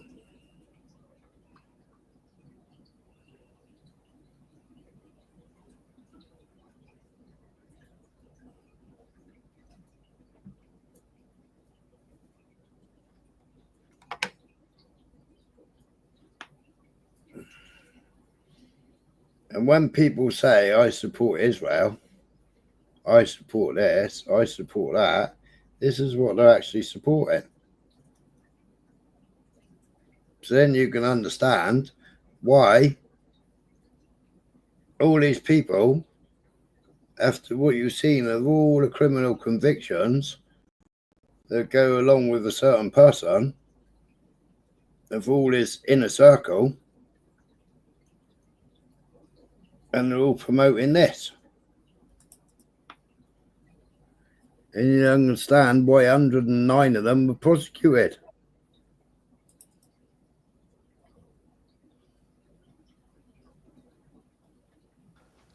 Here you go. There you go. Page 132. Right down there. All right, check this out. But surely there is the allowance concerning a beautiful woman, a non-Jewish female prisoner of war. The Torah allows a Jewish soldier to take such a woman. No, it doesn't. According to some authorities, a Jew may engage in sexual relations with her during wartime. Uh-oh, wait a second. It says up here, the Torah allows this. But then down here it says some authorities. Well, wait. If it's the Torah, if it's the Old Testament, the first 5 books of Moses, then why would it say some authorities? It doesn't make any sense. The Talmud overthrows the scriptures. The scriptures do not allow this. All right. It's talking about the one place in scripture talks about the tribe of Benjamin, that they can go to Shiloh, and if they see young girls dancing, they can go and take them and make them into their wives. But it is not saying just anybody out in warfare, anywhere you are, you can do it anytime you want to. It's not what the Bible teaches. All right. The tribe of Benjamin was having hard times with, populating, getting repopulated after God judged them. So they needed wives, and nobody wanted to give them wives, and that's why that was done. All right. And I'm not saying God was even for that. I'm saying that's why they did it. But it says here, sexual relations with her during wartime. So you can have relations with a non-Jewish female prisoner of war during times of war. Emergency war powers, sound familiar? and according to others, to convert and marry her as a, quote, concession to the evil inclination. Huh? You can have a concession to the evil inclination? You're giving into your evil lusts? That's what they're saying here. Because your rabbi said it's okay. Your Talmudic rabbi said it's okay. This allowance is limited to Jews, but non-Jews are forbidden to take a woman in war because of their prohibition against robbery. Jews aren't prohibited against robbery. We'll see that here in a minute. As was explained earlier in the chapter 57a, thus we see that there can be something permitted to a Jew but forbidden to a non-Jew. Little interesting there. The Gemara answers, they're the reason that a Jew is allowed to take a woman in war and a non-Jew is not allowed to do so is that non-Jews are not fit for wars of conquest. Okay, God shall enlarge Japheth. I think that's a prophecy of white Japhetic races being very good with wars of conquest, which history proves. Jews were commanded to conquer the land of Israel, but the other nations were not commanded to conquer lands. Really? Where does the Bible say that? Where does the scriptures say that non-Jews are not allowed to conquer? Where does it say that? Just making stuff up. They're lying. Since the allowance regarding a woman of beautiful appearance was only given in the context of a war of conquest, it could only have been given to Jews and not to non-Jews. Okay? Okay. I mean, we just read this. I didn't make that up. That's what the Talmud says right there. So if there's a non-Jew girl and she's over there in Israel or something, she's in Gaza and the Talmudic Jews get her and whatever. And again, they're not all Talmudists. All right, this is a really radical sect of satanic people that, you know, follow the Talmud. But if they're a practitioner of the Talmud, they see a beautiful girl that's a non-Jew and they say, you know, I have to give in to my evil inclination here. Yeah. But now let's look about the thing of them stealing. Robbery is good for Jews, but not for non-Jews. Hello, Wall Street. All right. It says here, but surely there is robbery less than the value of peruta, I guess is how you say it, which is permitted to a Jew, but forbidden to a non-Jew. A Jew is, in other words, is permitted to steal if it's less than the value of a peruta, whatever that is.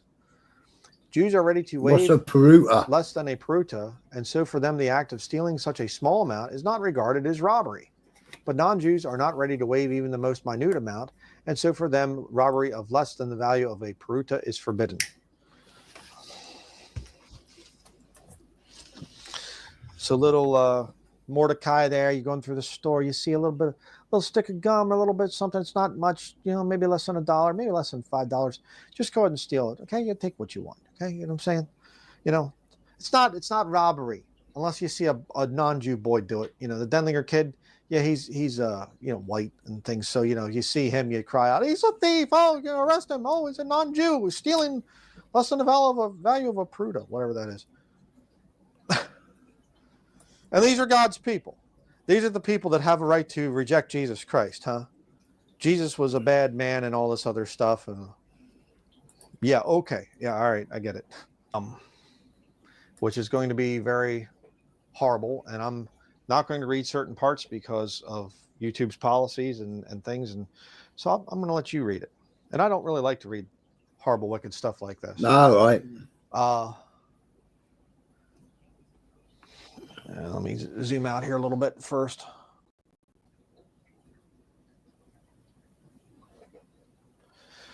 Okay.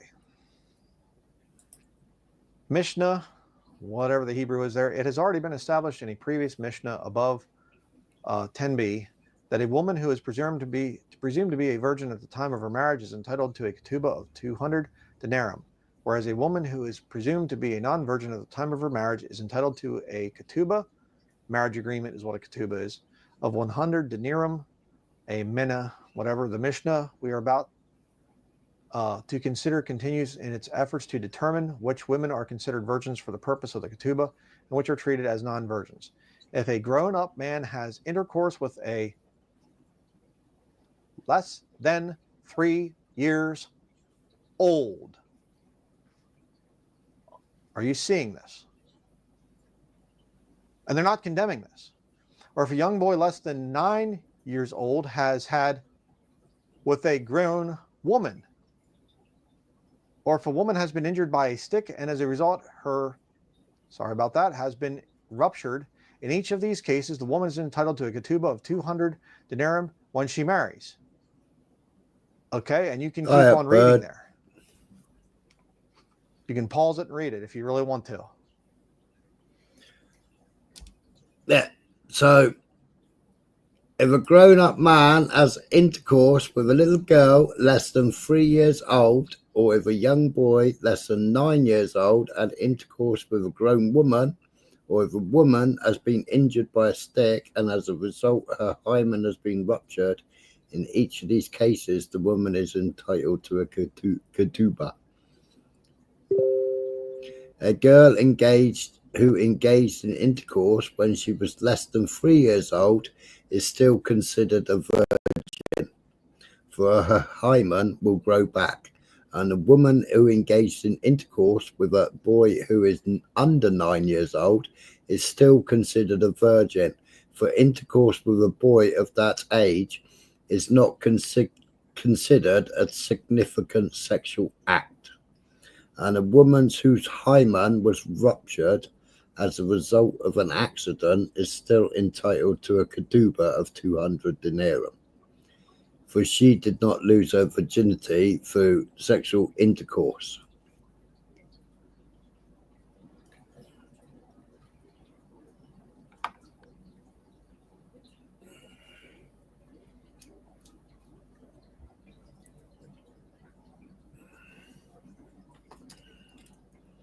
What do people make of that then?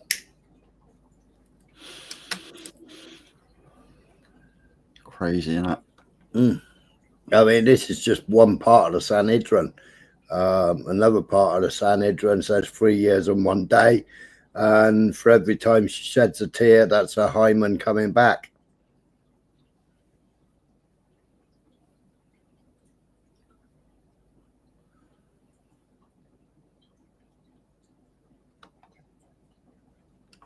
And that's it, yeah, it is disgusting. Stand a 3-year-old and talk about Muslims though don't know their own scripture like Brahmanic Hindu Sikhs. Yeah.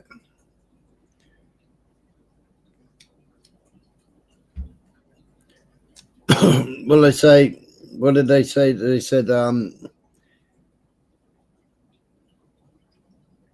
Aisha was 9 years old or something, they say, but then other places said that they used to do everything by moons or something.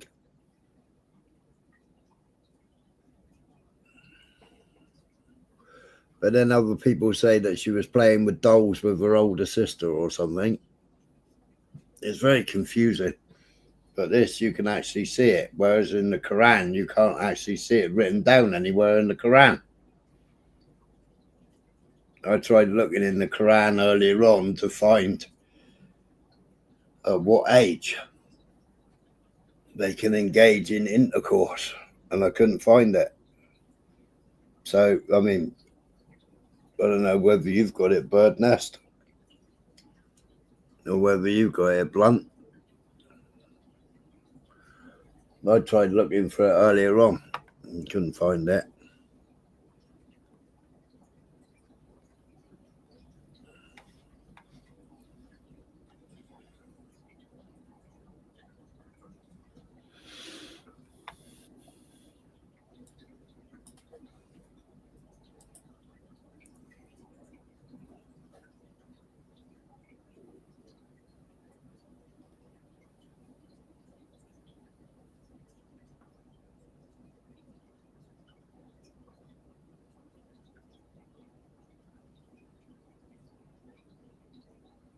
The hadiths. Yeah, I didn't try the hadiths. Yeah, that's what I found. It said the Quran is the age of full awareness, and they take puberty. They've got to have gone through puberty, which is the same for the Jewish religion, which I think was 9-year-old for a girl And it's when they what do they call it again? What do they call it when they come into puberty and they fucking do that celebration?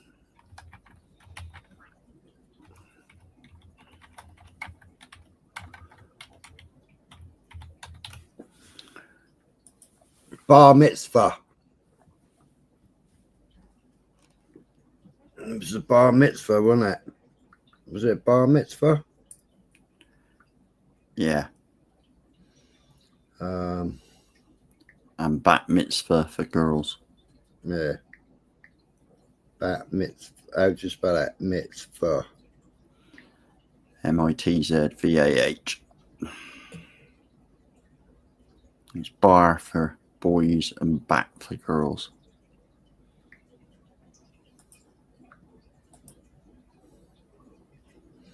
So girls is age 12 or 13.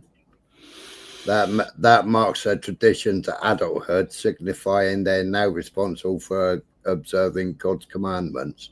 So they're considered an adult at 12 and 13 under Jewish law.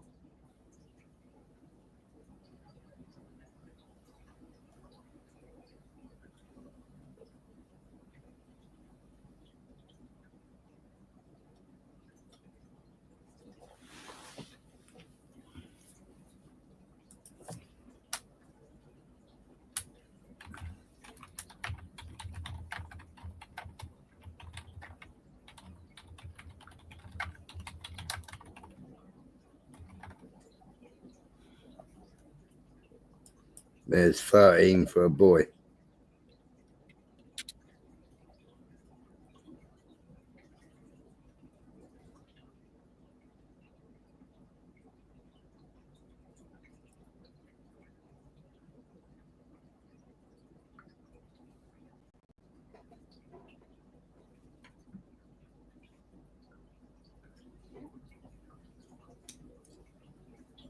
Yeah, something like that.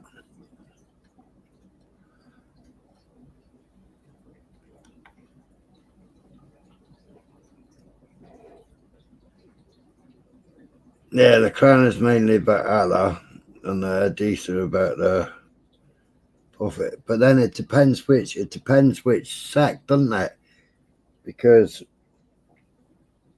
one goes by Allah and I can't remember which it is. That's why they're always fighting. They go by, one goes by Allah and the other one goes by Prophet, doesn't it?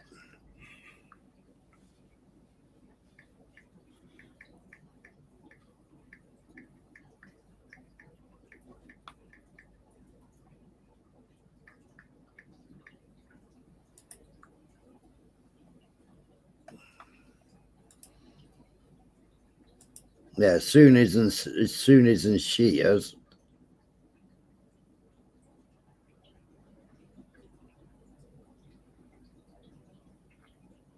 And Shias go by the Prophet Muhammad and the Sunnis go by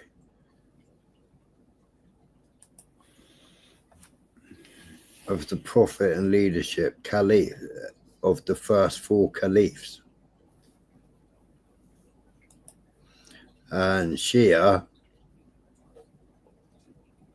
they believe the Prophet's cousin and the son-in-law, Ali, and his descendants.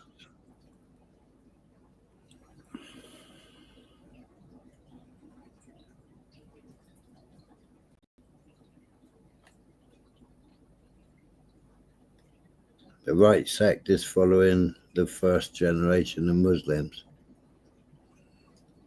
No, nor my blood, but it is. So Shia, the imams who are the descendants of the Prophet through Ali, are considered to hold a God-given spiritual authority, and Sunni, the Caliph's main responsibility was to maintain law and order and provide political guidance, not divine spiritual authority. The Sunni focus on following the example of Prophet Muhammad, known as Sunnah, and Shia focus on the lineage of Muhammad's family through the imams and give special status to Ali, Hassan, and Hussein.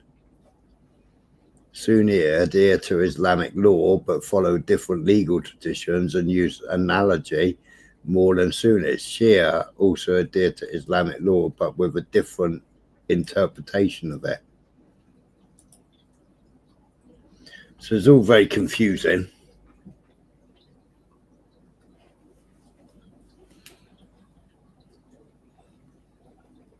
The way I see it, the Jews are doing all this while they're but yeah. Do the Jews celebrate Shem? What the fucking hell, Shem? Do Muslims celebrate Shem?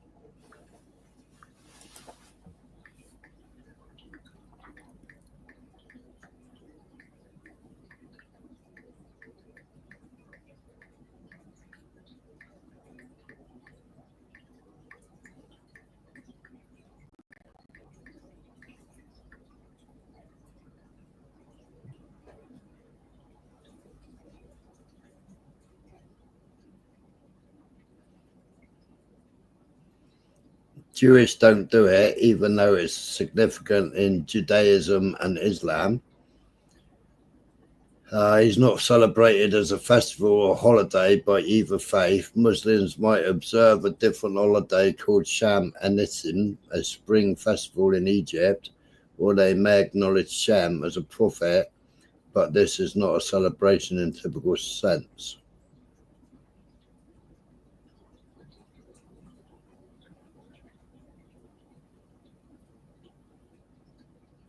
Now that's saying going by the book. As clue, Sunnis existed following the final messenger. Shias didn't and emerged after the sector.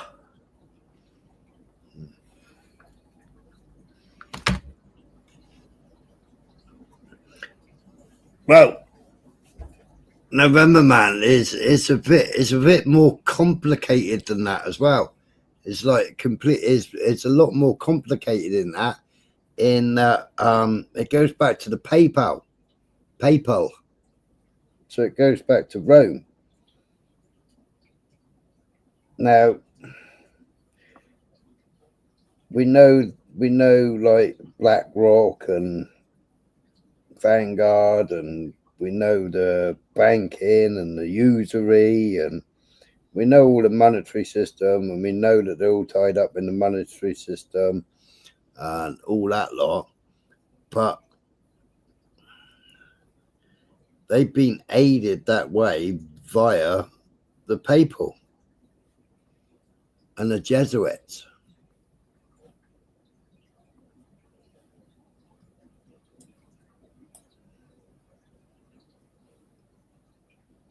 But I promise to finish that fucking video tomorrow.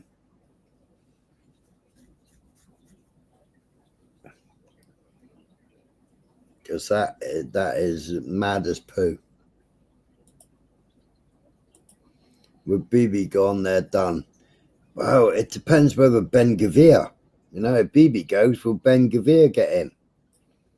Because the right really want Ben Gvir. And he's more sadistic than fucking Bibi.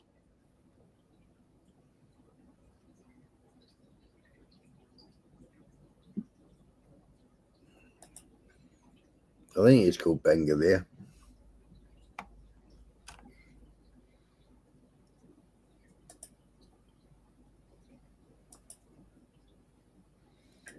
I was watching another live stream earlier on, which was absolutely bonkers. Absolutely bonkers. I was listening to him. Yeah, protocols as elders of Zion. Hey up. Just got in. Been down pub. Yeah, third temple for what then, Messiah? Yeah, Ben Gvir, he's always been known. He's pulled pistols out on people and shot people. He's trashed their shops and all kinds of shit.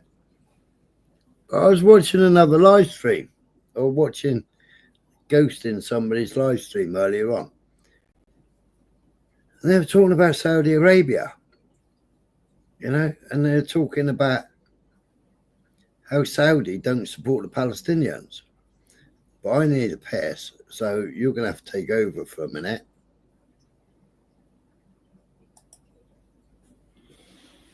Really? Yeah. Hmm. Tyke's just come in. Oh. How are you, Tyke?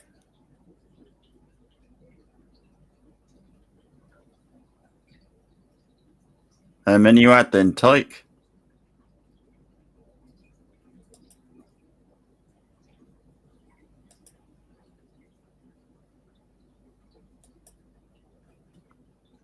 Or did I say hello to Bird's Nest? No, I didn't. Sorry, Bird's Nest. Missed you out at one point, didn't I? I must have been having a pee.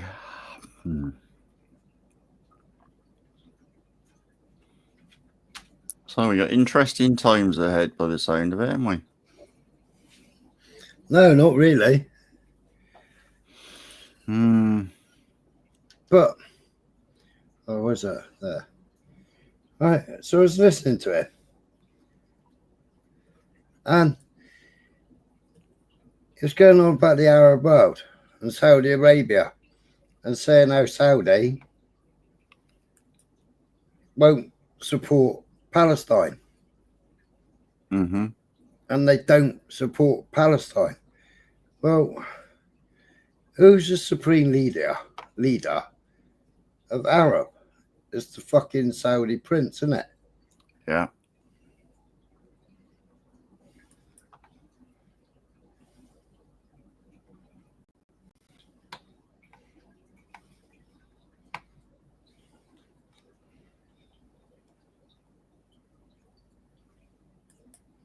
Right, so there's the Saudi prince, yeah?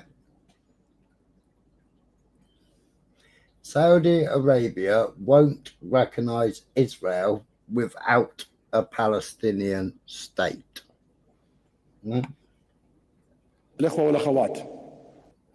Brothers and sisters, the Palestinian cause is at the forefront of your country's affairs. We renew the kingdom's rejection and strong condemnation of the crimes of the Israeli occupation authority against the Palestinian people, ignoring international and humanitarian law in a new and bitter chapter of suffering. The kingdom will not stop its tireless works towards the establishment of an independent Palestinian state with East Jerusalem as its capital. And we affirm that the kingdom will not establish diplomatic relations with Israel without that.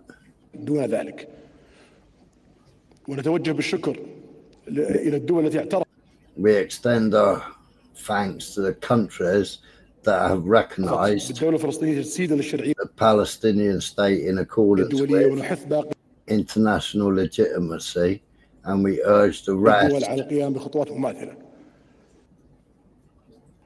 So, the other person, the other live stream, Mongovich, saying that Saudi Arabia don't recognise Palestine as a fucking independent state. Well, it's coming out of his own fucking gob. The Saudi Crown Prince. Coming out of his own mouth, saying they won't support Israel without an independent Palestinian state. So how'd you work that one out? How's he going from some podcaster? Why don't they actually go from the fucking ruler of the country? Who's had 19 pints? Let's take had 19 pints, he reckons. No way.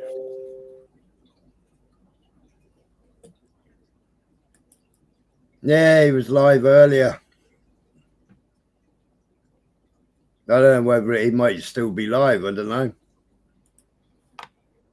I just thought, what a fucking dickhead stating that. When the Saudi prince has already come out and said, we're emptying our fucking prisons and you dumb fucks in Europe are allowing these fuckers to come into your country. And they're being funded by the NGOs that are being funded by George Soros, that are being funded and transported by another country.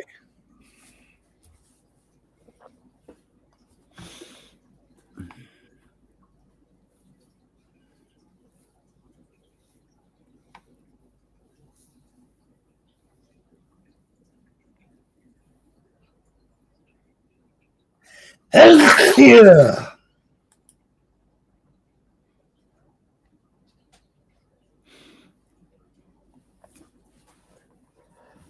Yeah, so that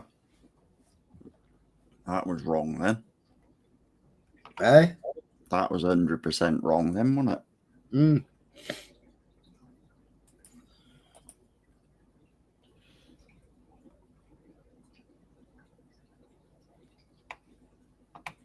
Yeah,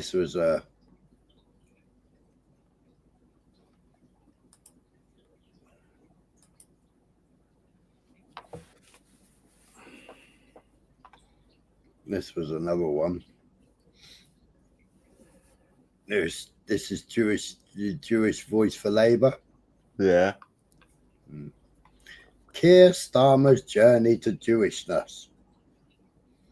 In the latest episode of their video discussion, Complaints on a Plate, Daniel Taylor, Heather Mendick have a great fun as they speculate unrestrainably over the significance of Keir Starmer's prolific output of mini video vignettes about the Jewish faith and the Jewish community and anti-Semitism.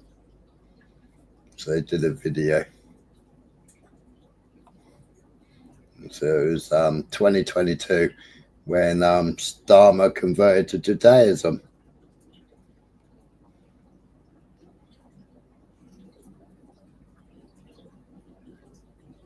Some do call him Wrongovich. Yeah, he's definitely fucking wrong. Bless you, Smiler. Oh, thank you.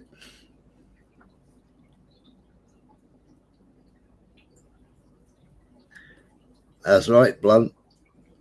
Yeah, but even Blunt, but even Christianity is completely fucking itself over, you know, because they're calling themselves Zionist Christians. Where's that other stupid video?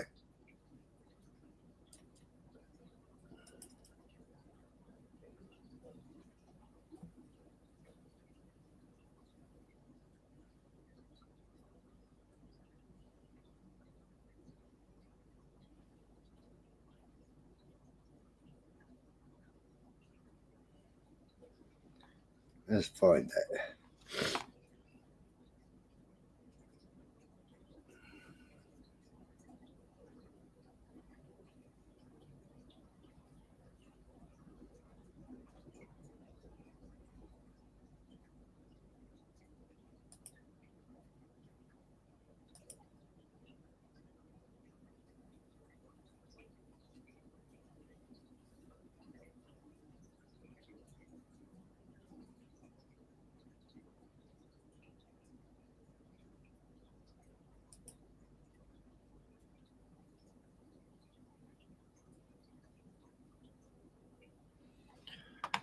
Yeah. Right, where the fuck is it?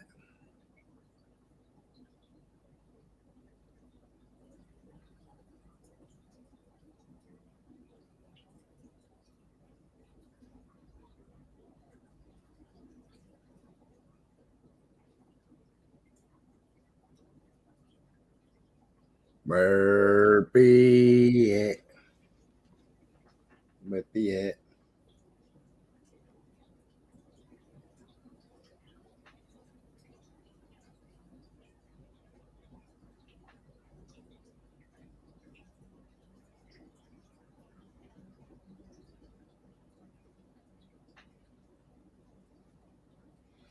Alright, so that was Christians being spat at. Where'd be the fucking video?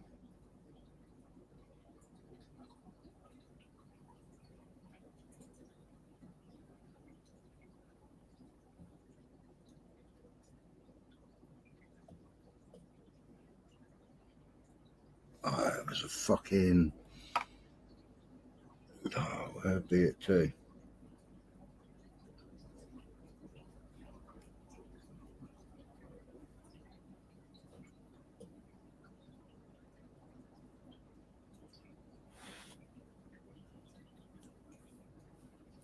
Till Kingdom comes it?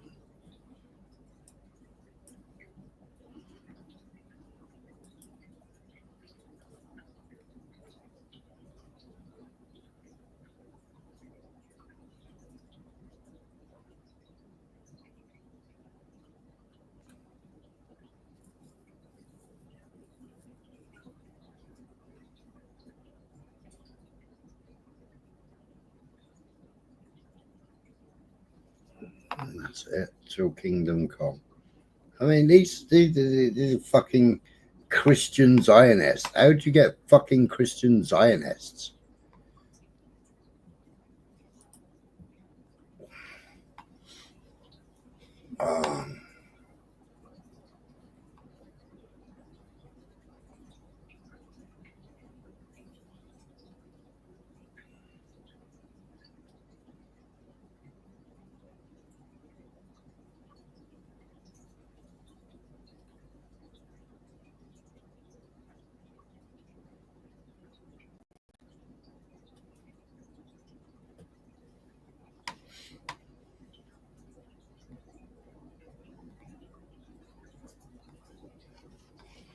Tell me if you can hear it. Yep.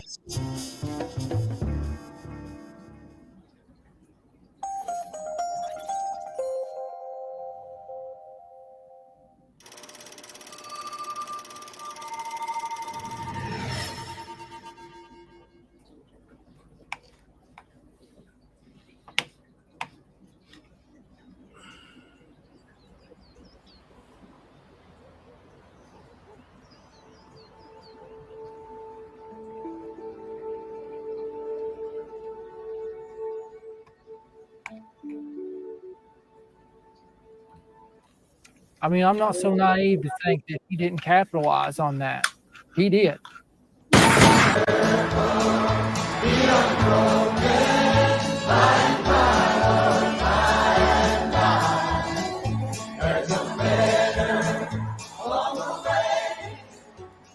Right.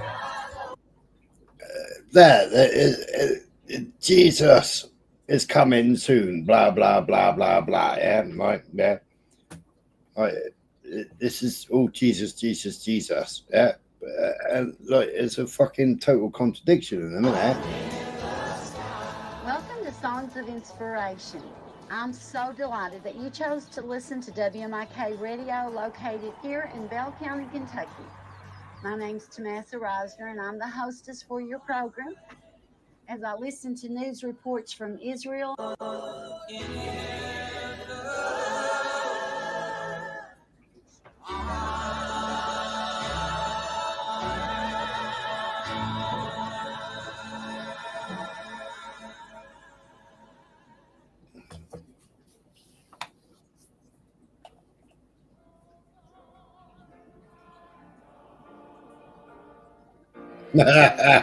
Beyonce.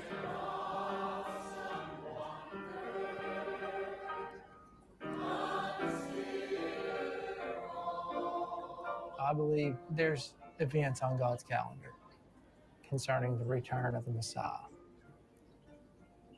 And it's all tied to the Holy Land. 6 day. Hey, brother, you all right this morning? Good to see you. My grandfather became pastor here in 1950. He was a staunch supporter of Israel. And after he passed away, that mission has grown exponentially more under my father. Oh, you bastard. And after he passed away, that mission. So,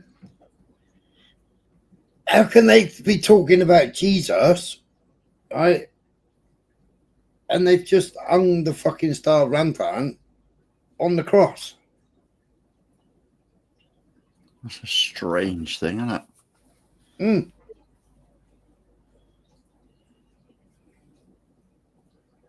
Praise the Lord, says Rob Random. Praise the Lord. Hello, Rob. I was watching somebody struggling to drive their car earlier on, and they're going on about supporting Israel and all that bollocks. And right up on the dashboard, they got a fucking cross there. Well, I mean, some people say that he died on the cross. Some people say he didn't die on the cross, blah, blah, blah. Right? Well, if you believe in Israel, what the fucking hell are you doing with a cross? Confused? You will be.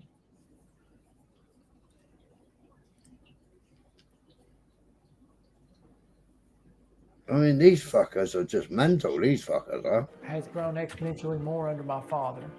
God's got a plan. If you can see his plan with a biblical worldview, then you can say, I believe I can put my life in his hands. It's a unique experience, being a successor to someone. There's a gravity to it. So I would be the third generation. Isn't it tight? Isn't it? And anybody that's ever been to our church would know there's a spiritual obligation. That's it, Beyonce. God gave a promise in Genesis chapter 12, and I'm going to bless all of those that bless you, and I'm going to curse all of them. Hallelujah. Every nation that has blessed Israel, God has blessed them. And every nation that has opposed Israel, God has been in opposition to them. And I'm going to stand up for Israel. And if that offends you, They even got the menorah.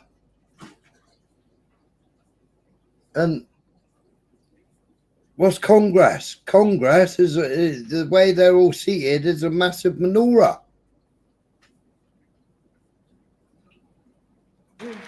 you're in the wrong church this morning.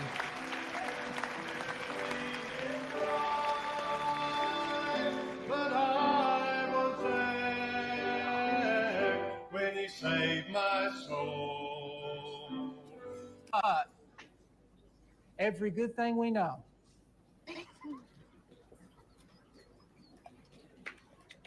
Be careful now. You guys okay this evening? All right.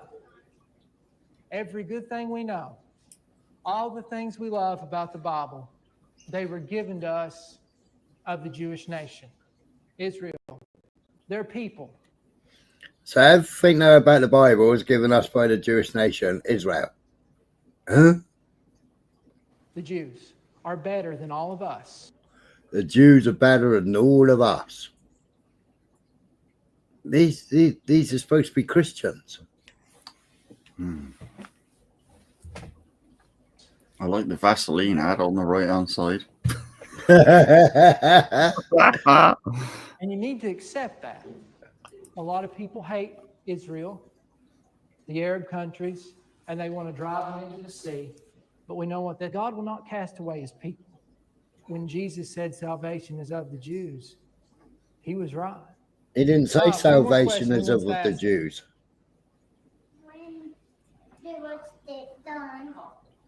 When are we going to get done? She just summed it right up, didn't she? When are we going to get done? Surf the internet freely in the UK.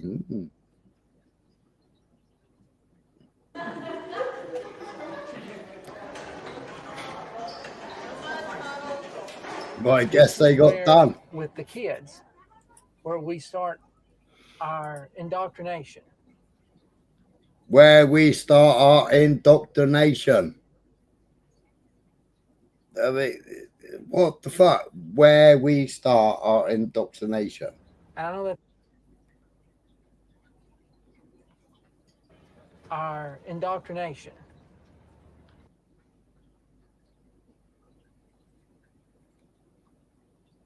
You bastard. I know that's a strong word to use, indoctrination. This is where, with the kids, where we start our indoctrination.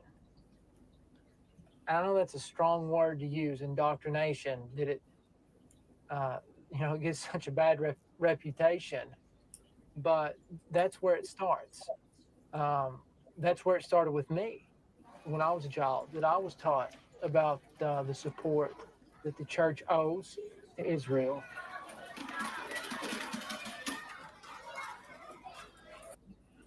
It's time for a penny war. They're all taking their pennies in to give to Israel. So all your loose change that you have from home, you bring that change to school. Everything that we get, we will actually cash it in and make a check out to the Fellowship for Christians and Jews. And so far, you guys are doing a good job. Do you think it's strange for parents here that their kids are asked to donate money to my country? I don't think so. I mean, maybe. I don't know. Maybe there's some people that would say, well, what does the church have any business, helping Israel? Pre-salted. I don't care what those people think. I know what's right, and I know what we're going to keep doing. As long as I'm here, we're going to keep helping the fellowship.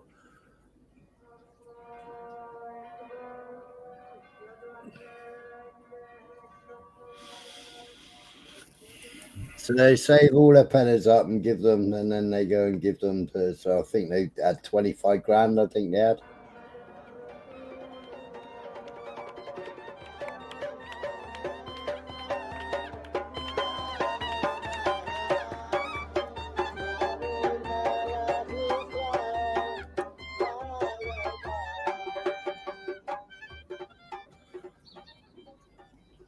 So we're going to go in, and basically the goal here is to give her the food bags and to be able to show to people in America the situation that's going on here. Right, I got it. Let's go in.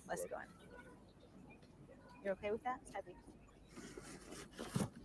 איזה יופי, תודה רבה, תודה רבה, תודה רבה. וזה התורמים מחו"ל הם דווקא נוצרים אוהבי ישראל. יש כן, לי את יודעת, תעודה. נכון, שהם כל יש כך איתם אוהבים תמונות אותך. איתם. יש אז לי תמונות שמעת על איתם. נוצרים אוהבי ישראל, כן? When I told Edna that this food box is from Christians, she said, I know all about this. They're Christians, they're not Jewish. And I know that they love me, and I know this is from them. She was so excited, and she just wants to say, thank you, thank you, thank you.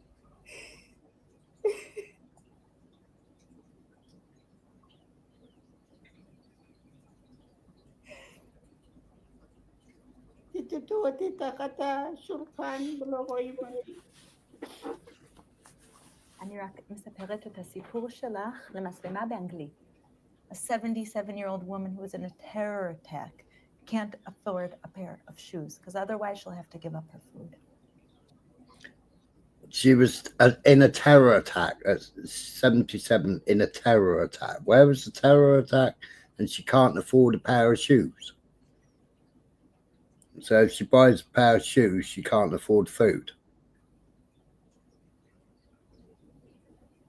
She said, I'm suffering every single day, and there's no This was filmed in 2022.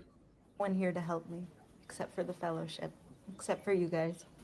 You're the only ones here. Another sob story, isn't it? Today, Christians are the largest supporters of humanitarian projects in Israel through the International Fellowship of Christians and Jews.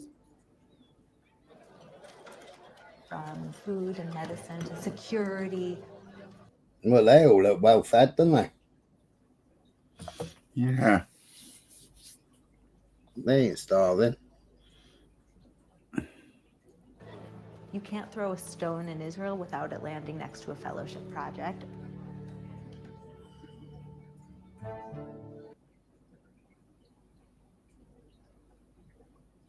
$100 programs to support Israelis under the poverty line, minorities, Holocaust survivors, and security projects around the country.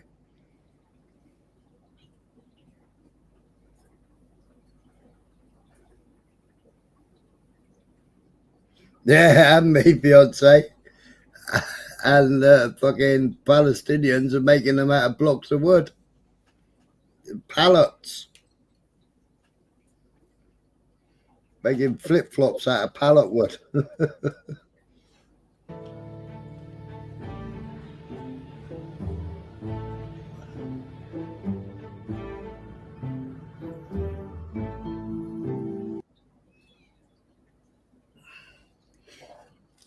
Yeah, so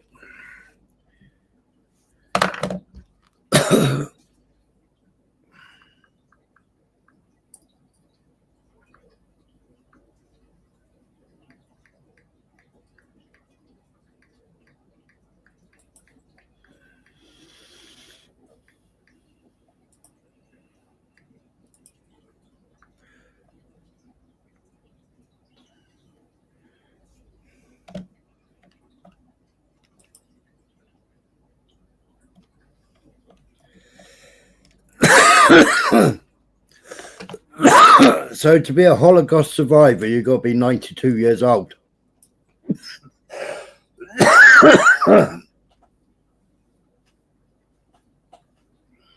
You've got to be 92 years old to be a Holocaust survivor. 129 million is donated annually by the evangelical Christians to the fellowship. 129 million.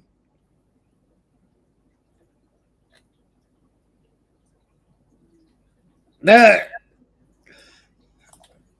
That's what I do. You finish the other one, it'd be free. That sounds as bad as Julian, but Julian takes 20 minutes to do one.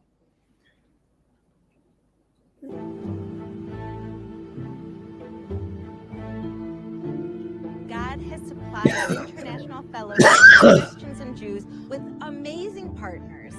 It's truly nothing short of a miracle.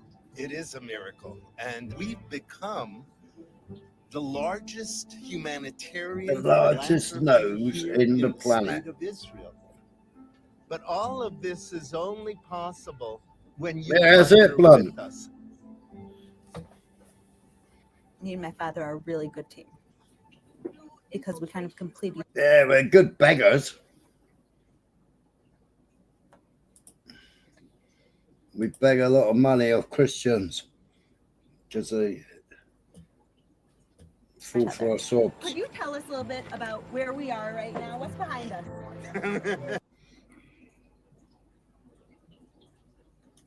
You're a rabbi, you know these things. He's the authority, he's the rabbi. I'm just kind of following in his footsteps. But just as how in 2,000 years Christians and Jews were apart and Christians were persecuting Jews, and nobody would have thought that the day would come when Christians would be our friends. For the first time in history, we're able to have a relationship with all these Christians who love Israel. That is only because of what my father Yeah, started I don't know about that. 7 years ago. The one God. Here we are, Christians and Jews, after that long intervening history of 2,000 years, which was not always such a good one, coming together to demonstrate solidarity. Back when my father started the organization, the Jewish community thought my father was crazy because of all the stigmas that evangelical Christians had. They were part of the KKK and white supremacists, that they were extremists. Focused on the need to break through some of the stereotypes that we tend to have of one another, stereotypes that have been brewing for 2,000 years. I remember I was always so nervous when my teachers would ask everyone, like, so what does your father do for a living? I'd always like put my head down, like, hope she doesn't call me.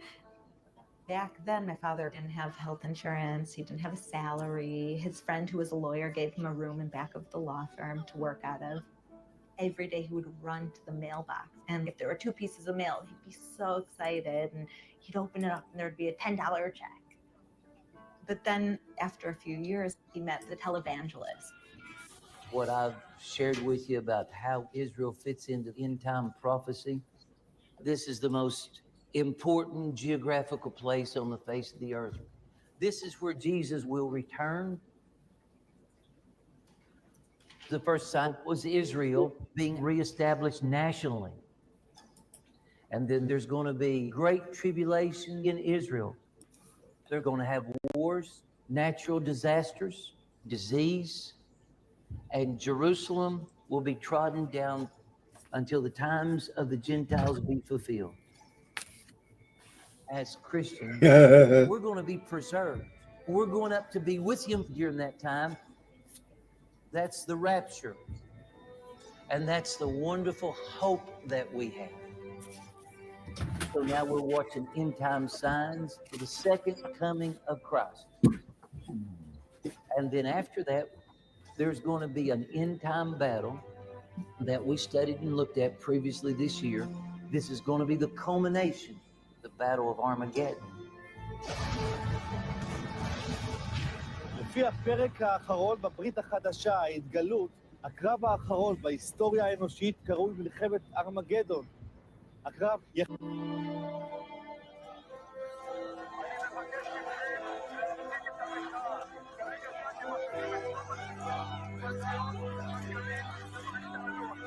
ישראל נערכה לאירוע הזה של העברת השגרירות מבחינה ביטחונית בצורה די מסיבית. סוגיית ריבונות ישראלית בירושלים היא סוגיה נפיצה, היא נפיצה עבור הישראלים, היא נפיצה עבור הפלסטינים, ונפיצה עבור מאות מיליוני מוסלמים בכל העולם. ולכן, כשארצות הברית נכנסת לנושא כמו ירושלים, הדבר הזה מקבל מימד של מלחמת דת. There's Jared. There's a little drunk.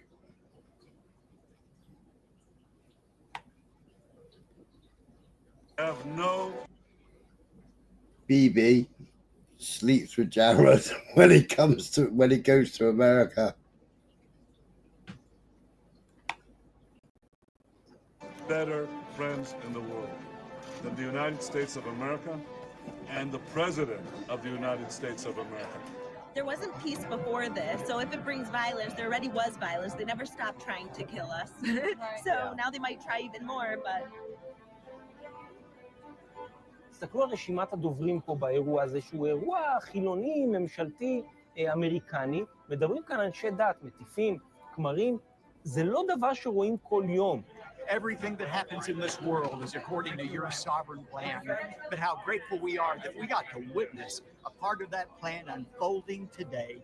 As we מדובר כאן בנצרות פוליטית, שמבחינתם הפוליטיקה היא המשך לחזון נבואי. Don't eat the holy custard. אני חושב שהרבה אנשים עד היום לא לגמרי הבינו את זה. The State Department is so afraid to move. 100 million this year, I think she gave, didn't she? Was it 100 million? He died, and he gave Trump all the money the year before, and that's his wife. And she's in the BB corruption trials, and she's being interviewed, and she says to the Israeli police, if this video gets leaked, I'm a dead woman. Because she was giving evidence against Bibi Netanyahu. Move our embassy to Jerusalem, but that to us was a very important signal in prophecy. We've been waiting for that to happen for decades. It's the fulfillment of God's promise of what he's going to do on earth.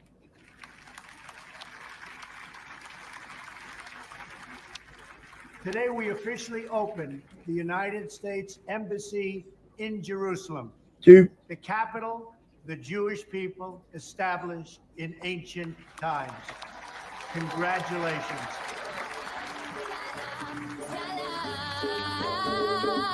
Peace will come upon us. Peace will come upon us. Peace will come upon Jerusalem is where Messiah will come and establish a kingdom that will never end. We thank you, O Lord, for President Donald Trump's courage. Can we all shout hallelujah? Amen.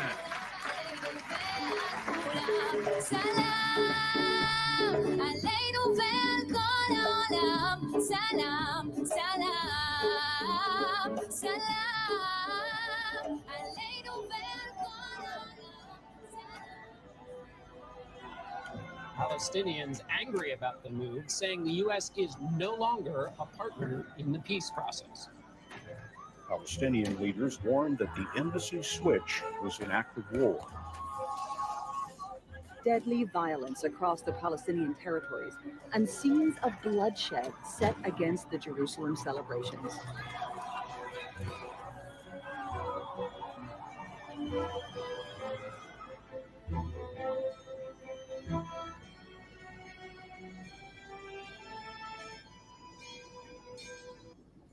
$58 were killed and 2,771 were injured.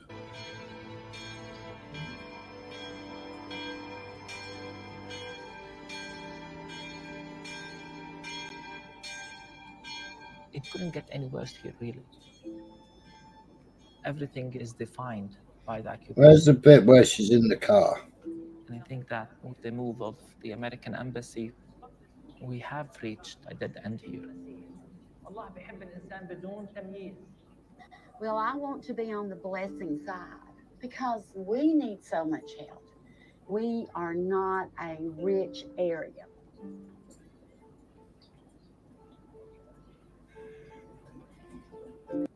All right, so the poverty rate is 38% to 49% of children live behind the poverty line, but they're giving all their money to Israel.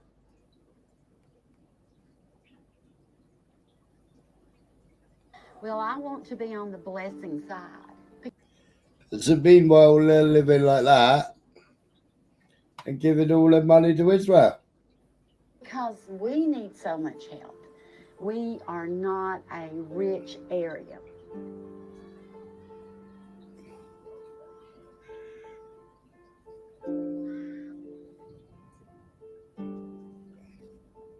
This area has become like number 8 or 9 of worst counties in America to live in. The current situation in Middlesboro is that we've lost most of our co-jobs. Every fourth person is dealing with some sort of addiction. The change probably started when I was in high school, gradually moving down, and then we have a crash 5-6 years ago. When I was a kid, Middlesboro was known as the Magic City. Unfortunately, it's not that way now. When you grow up somewhere, you know everyone there. It becomes ingrained in you. I get offers for senior pastor positions. She goes, "Oh no, I entered entertainment, scripted news, fiction, exciting back to surrounding myself with good things and people that reflect who you are. I'm off to look for mushrooms down a rabbit hole." Right, okay.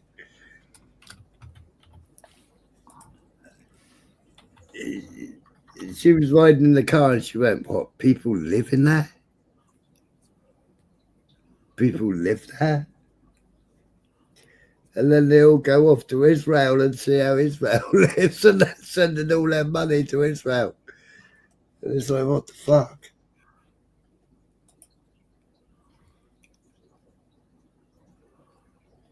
It's just talking about so they go to the Beverly Hilton, Los Angeles. On the invitation, it said that you had to wear a cocktail dress. And I didn't know what that meant, so I Googled cocktail dress. and it showed really, really casual. So she got to this age and she didn't even know what a cocktail dress was. That's what I brought, but now I think I might be a little bit underdressed with all of the Beverly Hills people. But when you're the one giving out $5 million, you can wear whatever you want.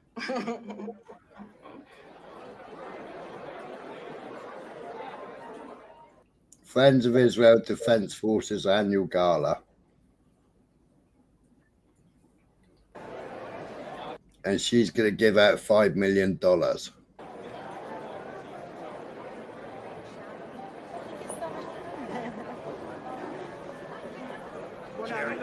Jerry Butler. Jerry Butler.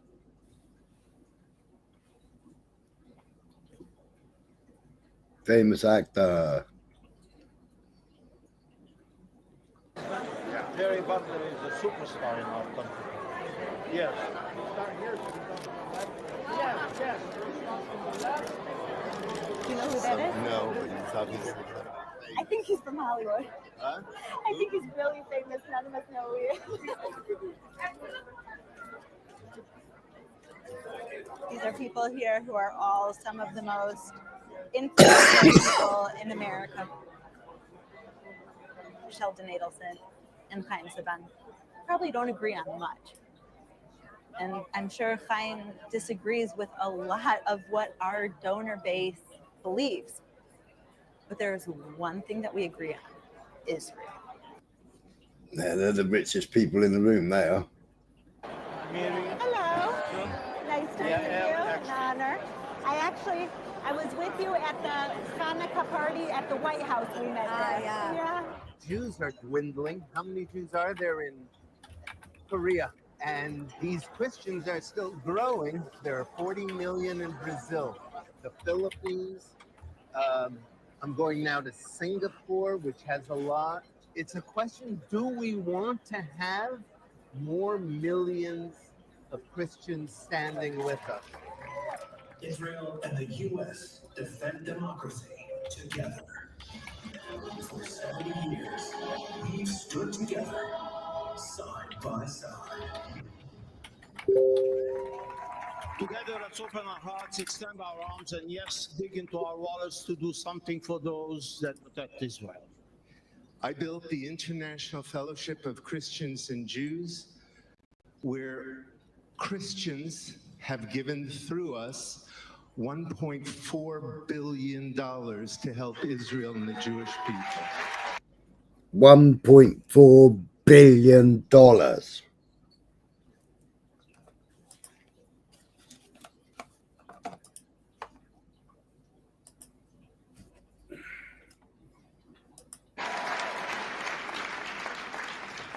And it's time for me to smell the roses and start to enjoy my life in a different way. And so I would like to turn this microphone over to the next president of the International Fellowship of Christians and Jews, Yael Eckstein. The next generation. It's my honor to announce on behalf of millions of Christians who love and stand with Israel, $5 million towards the FIDF. Thank you so much. Thank you. So she gives over $5 million.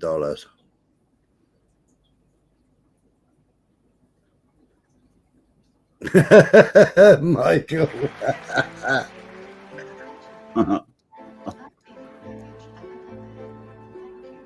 My life literally ended up being everything I've never dreamed of. When I was younger, there it is. I know you won't want to miss it. We have kids that live here that we pick up every week. So they live that's here. where they live. Yeah. That looks like a house that's been abandoned, not where people live. That's where a lot of these houses. So they've given all that money over. And that's where he picks up 2 kids. I think it's 2 kids.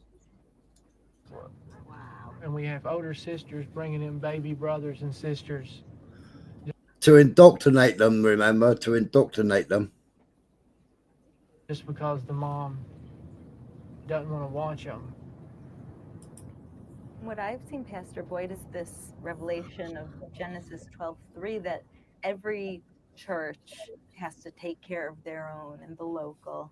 But when they also give to Israel, suddenly there's more to give. And that God has blessed us through difficult financial times in our country. Our church. So I wonder how much he's earning from it all.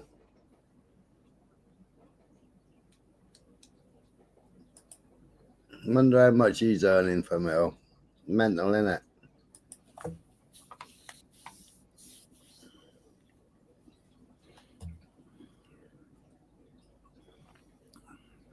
Hey? It's enlightening, isn't it? Mm.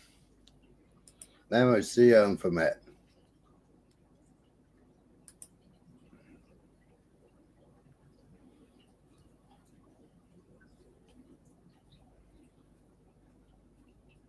Smilers into edging. Every time I get, to be honest, Beyonce, this porno smiler show. You twat.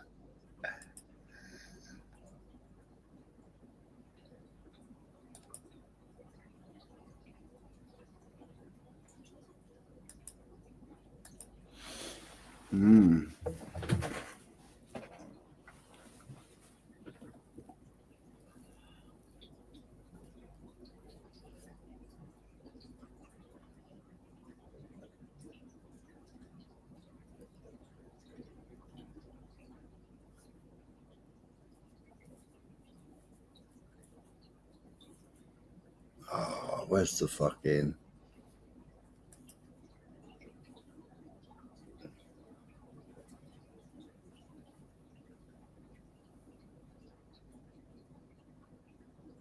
Yeah, can you put that on a loop just till Rob's finished?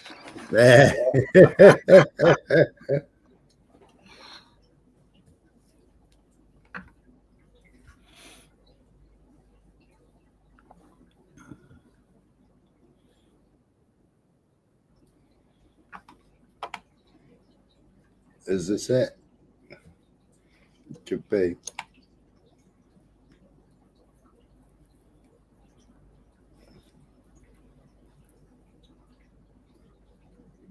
The surprising report from Israel today, where officials are taking seriously a recent upsurge in spitting and hitting attacks on clergy and the vandalism of Christian sites.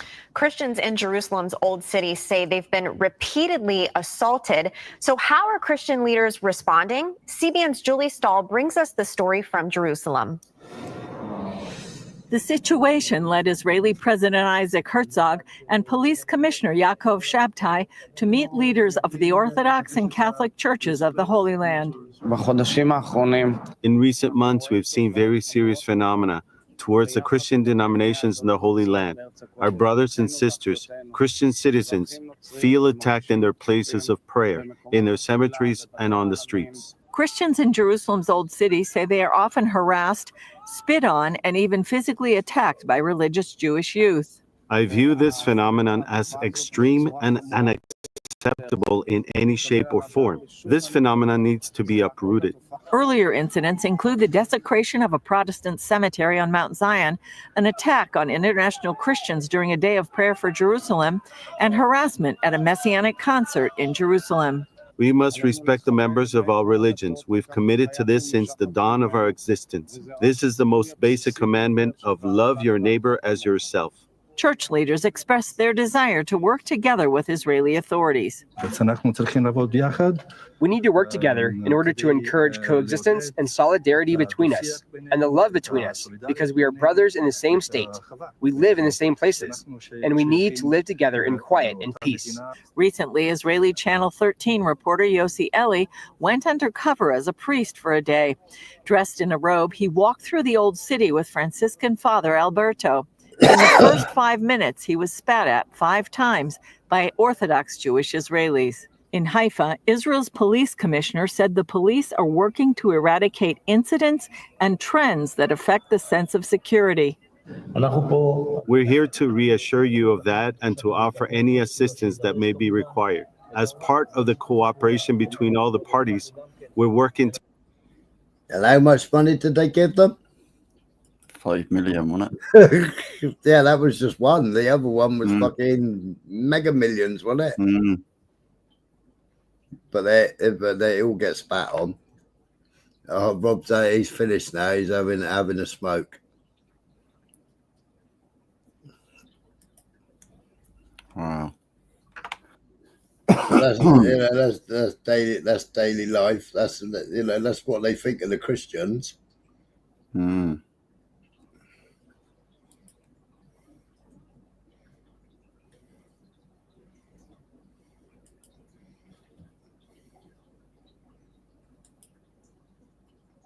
And you got plonkers.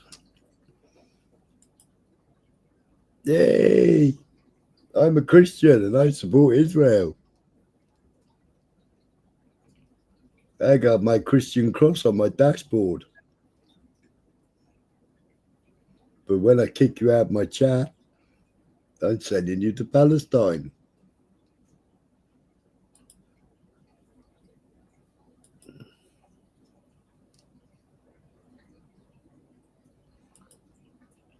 Nah, nor do I, Blunt.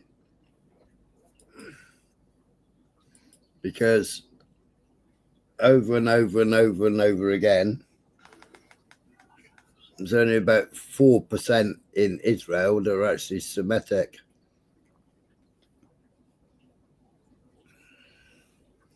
96% of them are European and from everywhere else.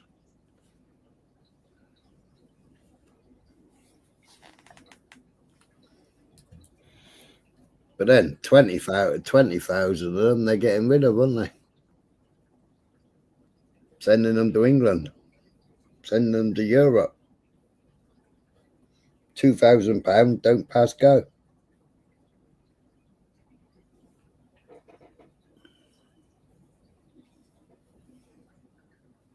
I've showed that on other videos, haven't I? They get given £2,000. They get flown to one place that hasn't got an agreement with Israel. Then they have to pay 186 quid. I think it was 186 quid to then fly from there to France and then wait for a boat to come to the UK.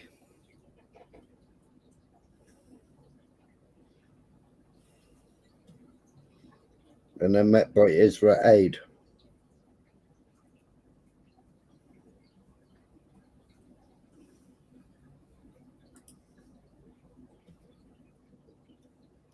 So all these people waving these flags, all these people complaining about all these hoteliers, all these hotel stayers, these dinghy divers, by waving that flag, by saying they support it, they're supporting it anyway. They're like a complete contradiction of themselves.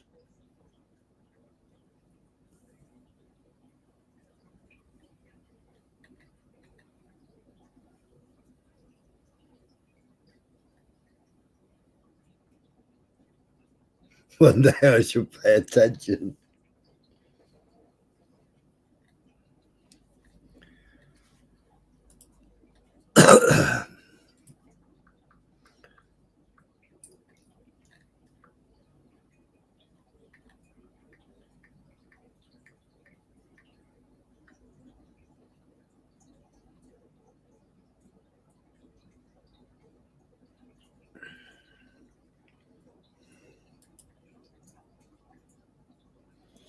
Right, so I give you a quick education, Rob.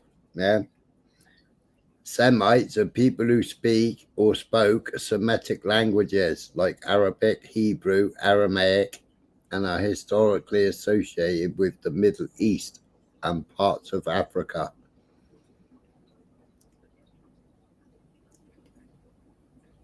And they came out the biblical figure of Shem.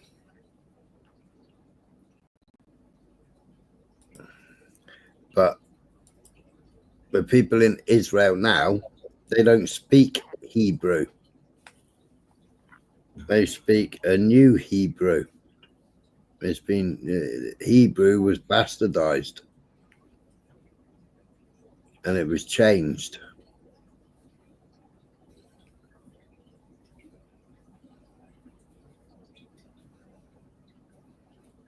And then the European Jews, they speak Yiddish, but Israel is banning them from speaking Yiddish.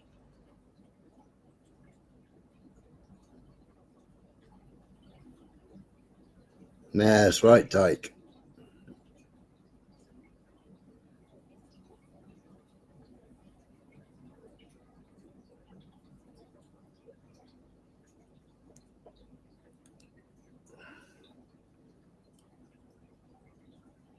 See, and originally, in the 19th century, it was used to classify various ancient and modern groups, including Akkadians, Arabs, Armenians, and Hebrews.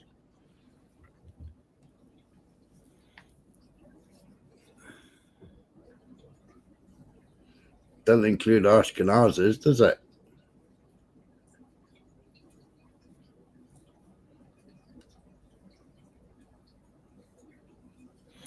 Where does a lacanosis fit into this?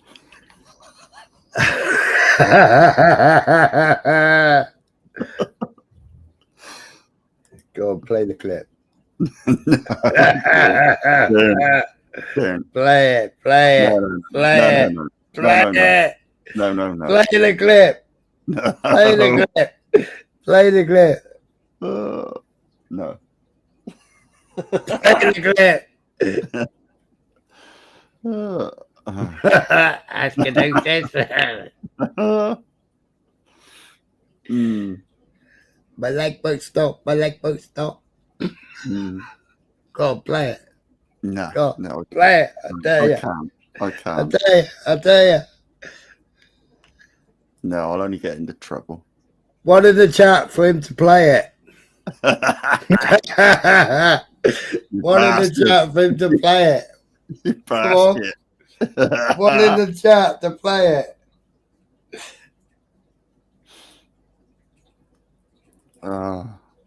Play it. The ones are coming in. I love it.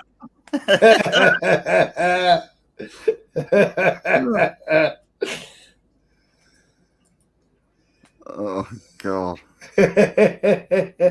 You know I'll be in the shit, don't you?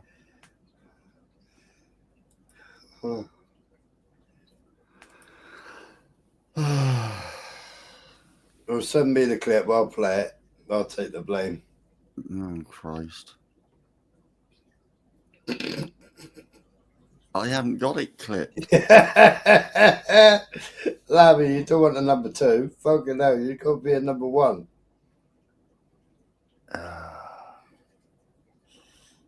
Play it, play it, play it, play it. You got it on WhatsApp anyway. I ain't got it. Yeah, it is. No, I am.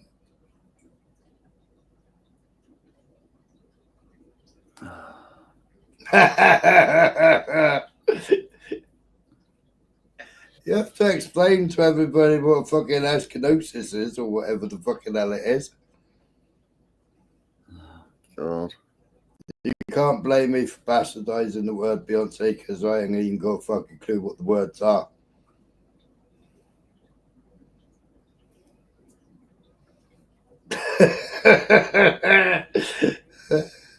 Michael's sitting there sweating now. I am. He's sweating. Hang on.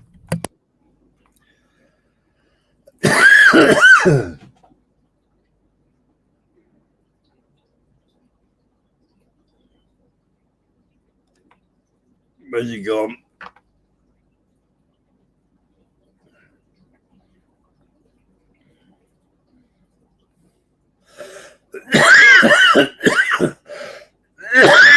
Oh, yeah.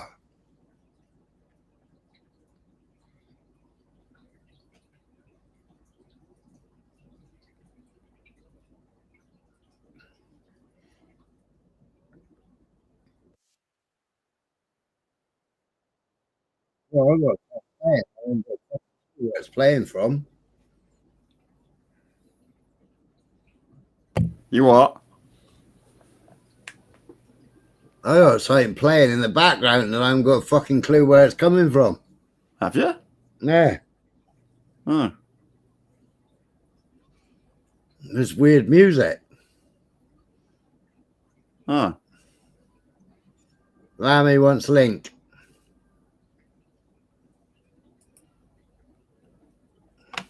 You really want me to play it?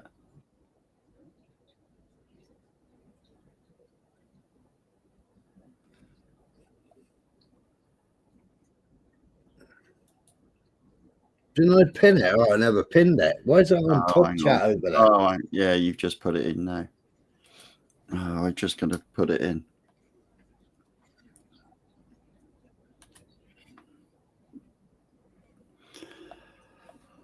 Oh, fucking hell. Here we go. Fucking hell. You know I'm going to be in shitter street for this, don't you?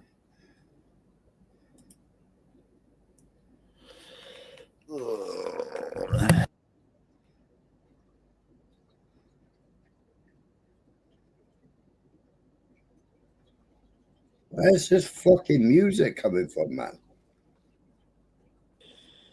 Hello. Oh. Shit, that's me, mate. How's it hanging? Oh, very low. What you been up to? I am not Lammy. No, I'm Lammy. It's me. It's me. It's me. Yeah, what you been up to? Yeah. Whose life was on earlier on? 2 seconds. 2 seconds. Wait, now I'm trying to remember. Whose life was I was on earlier on? Fuck. Anyway, it is me. Bojo, play the line. Come on, man. Play the clip. What is the clip? Smiler, what is the clip? I don't know. You sure about this? Saturday. I'm going in blind. Let's see it. It could even be about me. Come on. Let's go. Yeah, but I've got that many tabs, Beyonce. What I would say is flick a coin, Bojo. Flick a coin, right? If you really can't work it, make your mind it. Just put it into the chance. I'll be Anton Sugar. You can be the guy in the shop. Call it. All right. Ready? You flagged it. And she was like, "This isn't good. I can announce this." She said, Macadorsis. This isn't good for Macadorsis. Who's this about? Let's listen. I think he's played it once, so you can play it again. I ain't doing it again. This is very good for Macadorsis. What the fuck's that? I've got a fucking clue. Something to do with the kenosis. Is that what the clip was? Yeah. Let's see it once more then, mate.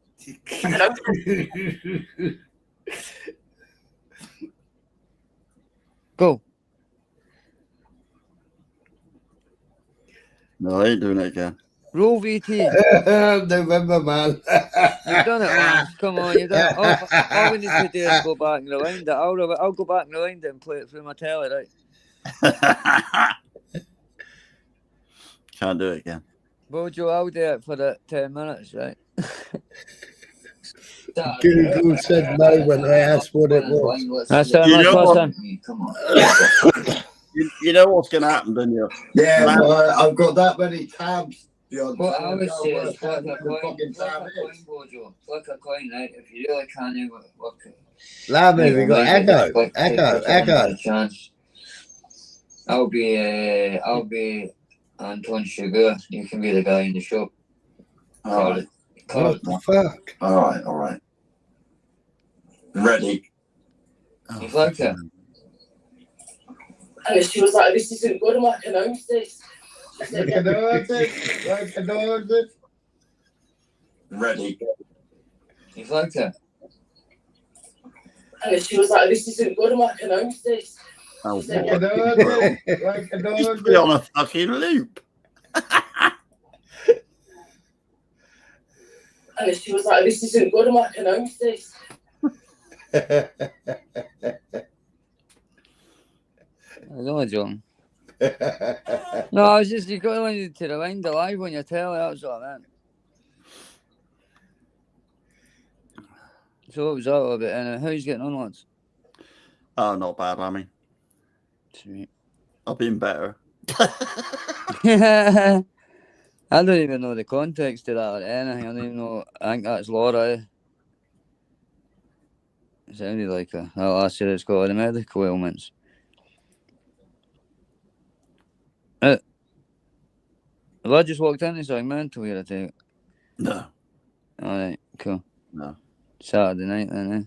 Saturday night, baby. I feel like I've just walked into a gay bar and I'm not aware that it's like fucking, like, only men meant to be in here and I'm looking for like a female to take home. Well, if it was a gay bar, Rob would be up on the panel, wouldn't he? Rob Random, get up here, man. Come on. Let's see you shake your tush on the pole. Come on. You coming up, Rob? Michael, that was glorious what you done, mate. Hmm. Or we could go with that one, with it. Or no, I'll go with that one tonight. I'll dress up in that costume tonight. Tonight, Matthew, I'll be Robbie, Mr. Robbie. Miscommunications. 1944. That's my reference number, ain't it, Michelle? Miscommunications. That'll be your luck when they'll have me walk into a gay bar and find it full of lesbians. Fall into a barrel of dicks and come out sucking a dick. No, that's not. Sucking a pit. How's it go? How's that saying? Fall into a barrel of tits and come out sucking a knob. No, is that it? Is that unlucky to fall into a barrel of tits and come suck? Fuck no. So what's the topic of conversation? 3 hours and 9 minutes? Malicious communication. I've got a beauty for these lads. Just lined up and ready to rock. No, I've no idea about technical on it. Blobby just gets ready everything that's going to go on. Fucking some guy. We spend the most of our lives living in again. Willow! Oh, sorry about that. Camera. I phoned the police about myself. I've never phoned the police. I would never go to the police myself. So I went to the police myself. Malicious communications. Malicious communications. Police station dealing with it now. The crime reference number is 35 12 25. Michelle C is playing a silly little game with me, and I always win. His own words. Now that's the crime reference. And I always win. It's the number that the police gave. Cool. Cool. I wanna be fucking banned tomorrow, probably. See Bobby? Did you see Bobby's pussy pop that I got the bullet from? Fucking hilarious. He put up this thing, but didn't hear any reference numbers or that to it. Naturally. What, you two, Rob? Imagine not being able to say malicious communications, a big fat degenerate.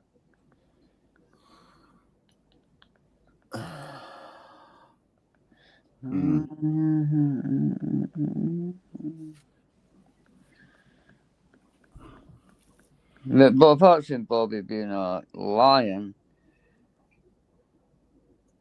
backstabbing, sweetie wife, troublemaking, non-schooling, piece of human garbage, he isn't a right guy.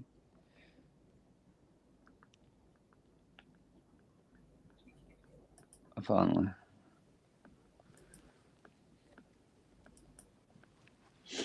Oh, you just can't talk about me, sorry. Am I putting you in a position? Smile. Smiler. Yes. You know what I mean? You put blobby stuff on in case he strikes you. Eh? No, I'm saying, you know what I mean? Putting the blobby stuff on in case he strikes you. Oh, he will strike me. He's an asshole, eh? Yeah. I think you should be put down, like. But his name isn't Bobby, though, is it? No, Michael. So we're not really talking about anybody in particular, just like any guy called Bobby. It's got a speech impediment.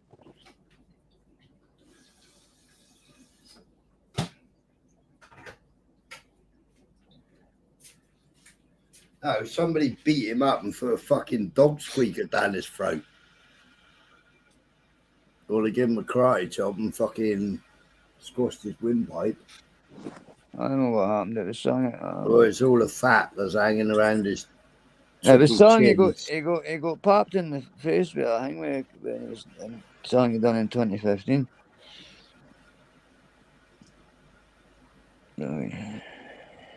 How did you get away with it for so long, eh?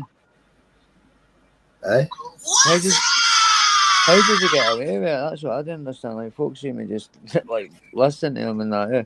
Been known to, like, lie like a motherfucker. I didn't get it, like, how you can come on here, right? And you try and hear an argument with folk, but then you didn't win the argument, and then because you struck hundreds of channels on my side, like, every live I've got that's got him in it, he's got me struck, so he must have, like, multiple devices or something. Kenny Marsh report. But then I know he talks to that, what's that American bird's name again? Hussey. Hussey. No, she wears glasses and she's fat as fuck and goes with that guy that thinks he's a cat. Oh, fuck.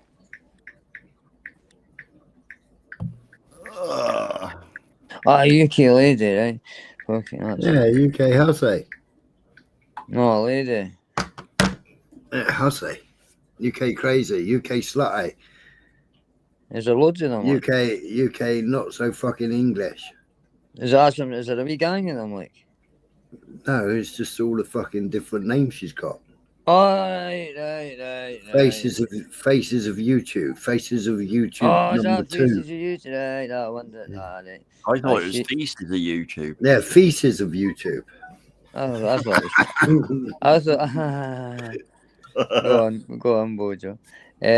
She's. I think she gets into all that mass reporting. Don't know how to do it. Probably just got hundreds. They report StreamYards. Oh, right. It's the one that got tuned to StreamYards taken off him twice, didn't it? I didn't. It's that. I think you didn't talk about them. They're not fucking feared to talk about the weird bastards because then, I get mass reports like, "Come on, you're going to give these cunts power, are you?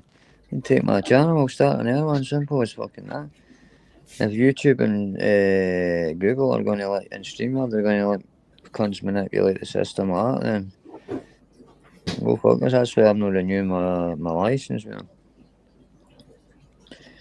But 3 years I've been getting them 40 quid a month and I've got to help fucking wankers like that. Shadow ban me and that. Yeah. Use the algorithm against me. I can really go and fuck off when it comes to the money, any money off me. Yeah, fucking $53 a month for fucking exactly, StreamYard. mate. And they'll not even give you a fucking banner to stop you from getting porn bombed. Yeah, there's banners, standard banners there in the free I one. can't even find anything down there. Oh, it's in media assets. Okay, but you have to remember, I've only done one live with it. You go to media assets. Go to more. Yeah. I'm not in it, no. I'll go and media assets and more, and then it'll be in layouts or something. Yeah, you got overlay or something.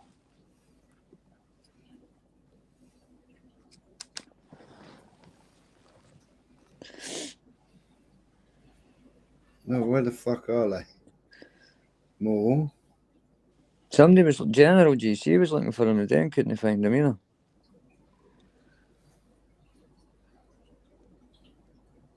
But Tunes had it up the other day. There's another one. Is that a free one? Yeah.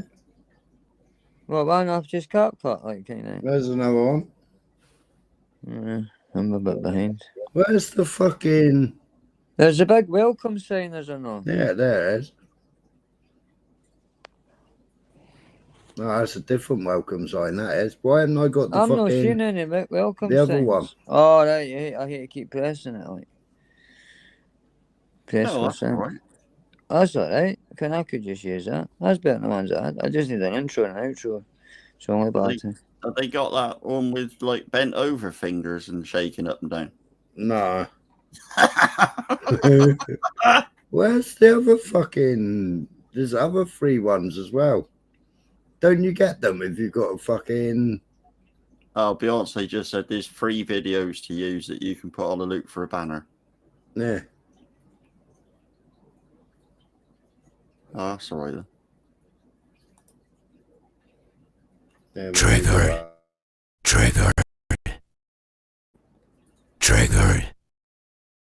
Anachinosis. Copyright disclaimer under Section 107 of the Copyright Act 19...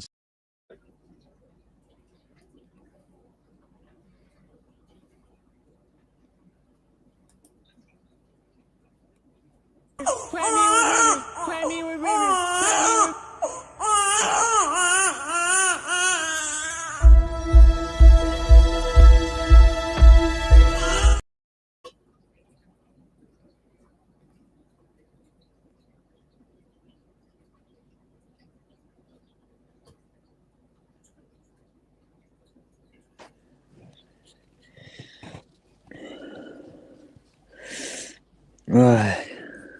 That's a cool one. Because the police officers,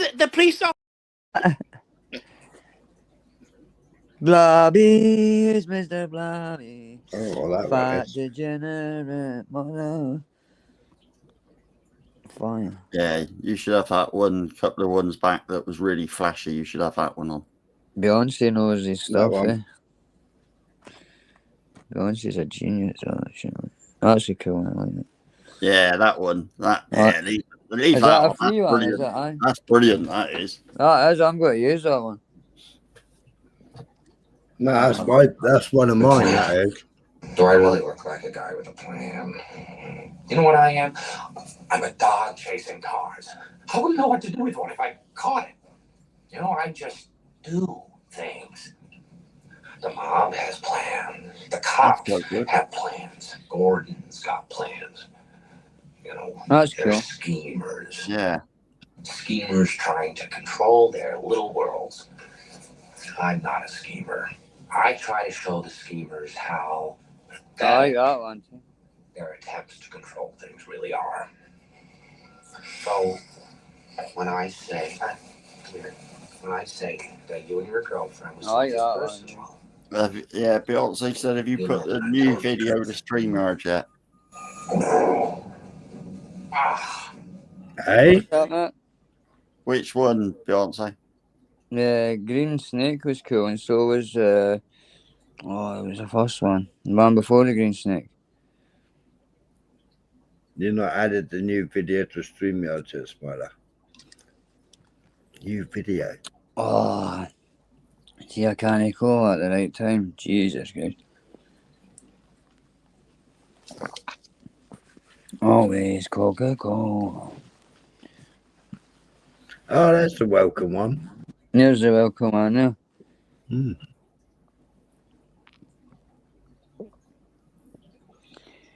Make Scotland and England and Britain great again.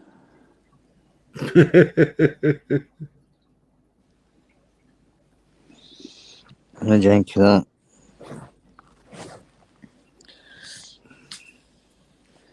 I believe. Right, where's my fucking... There. Aye, that was it, the British flag. Yeah, I bet you that. God bless our enemy. Yeah, Donald Trump. God bless Trump. Fuck Donald Trump. God bless Donald. God bless Fucking mental man.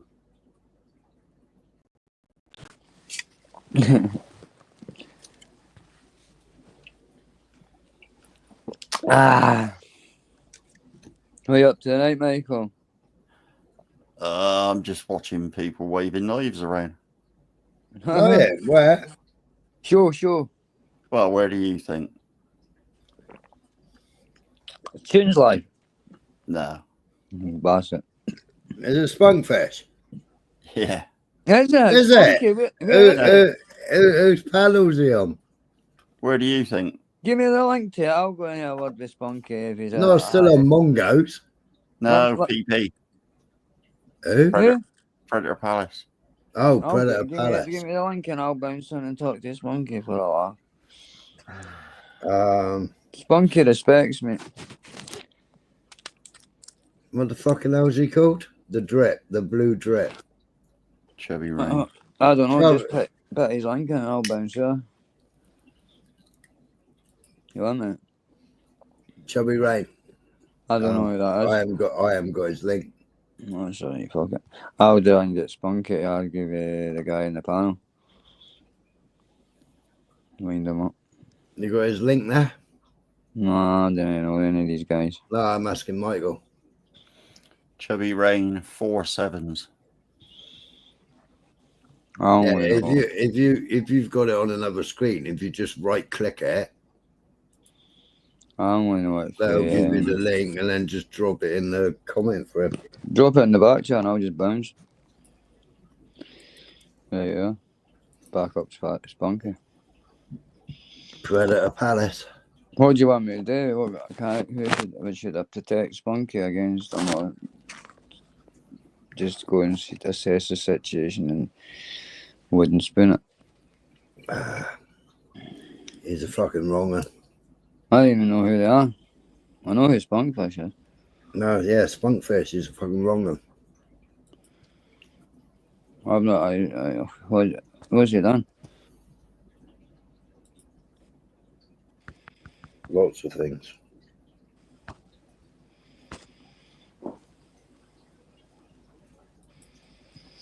You wouldn't want another full list, would you?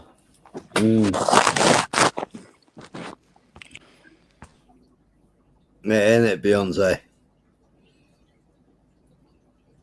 Threatening to stab people up and God knows what else. Calling them grapists.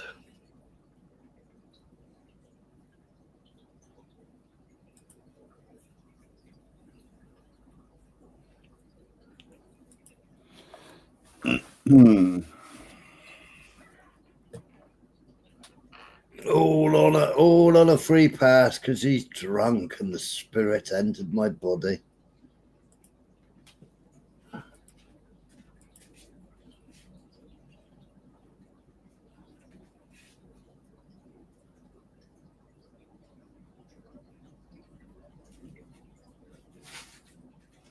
Too many free passes on YouTube for fucking drunks.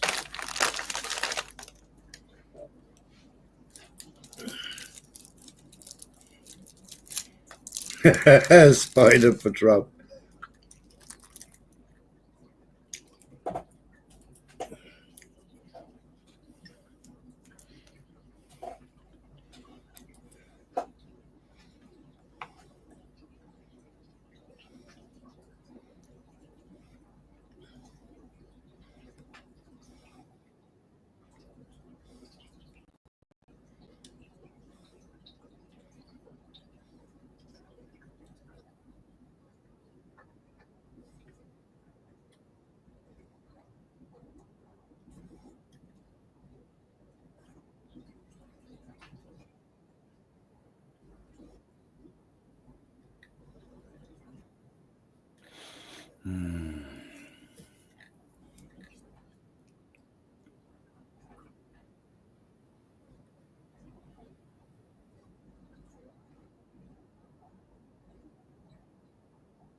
Oh, he's bouncing.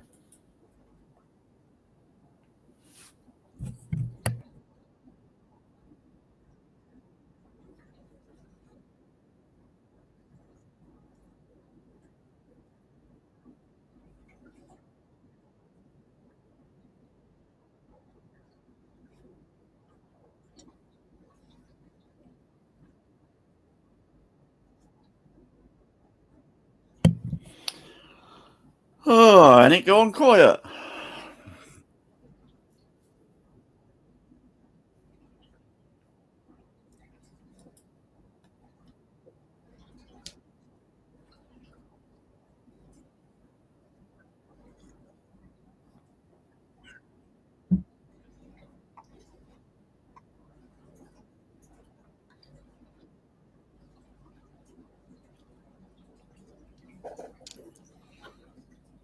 Blunt Brick is still on the same rage quit. No. Bad Pricky on the rant. Not seeing him.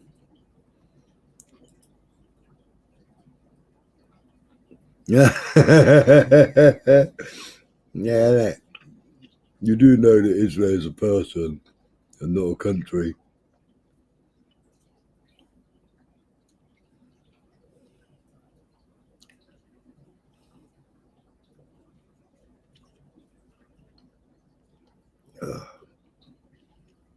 I'm knackered, man. See, that's what happens when you don't do live streams for ages. And I've been up since 5 o'clock this morning.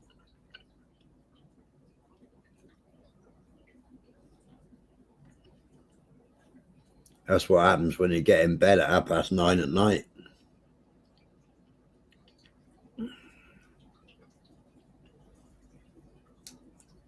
Fall asleep and wake up at stupid o'clock in the morning.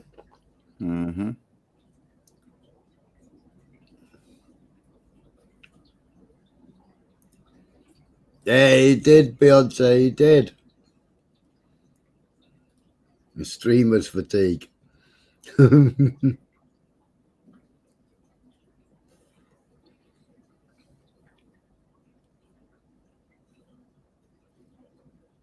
Well, I did. Come 8 o'clock, I was fucking knackered, Beyonce. Yeah, I reckon you got to touch of the amlachinosis. Yeah. I think it was 3 o'clock. I ordered Kentucky fried chicken. Kentucky fried chicken? Yeah. I can't speak. I got a fucking a butter minto in my mouth.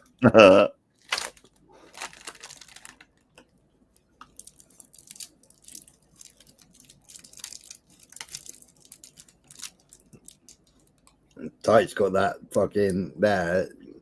He's got that saved, he has. And he's just got to copy and paste it every time.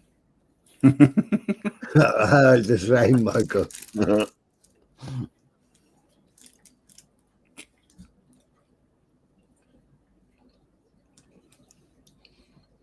Tight's on a roll with all this information, isn't he? Yeah. He's good, he is. He's better when he's drunk. Yeah. He knows more when he's drunk.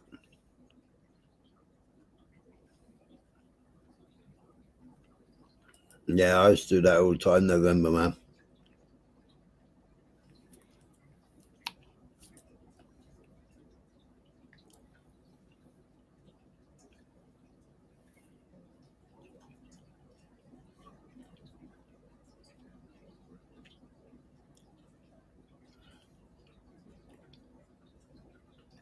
I used to be able to survive on like 2 hours a night.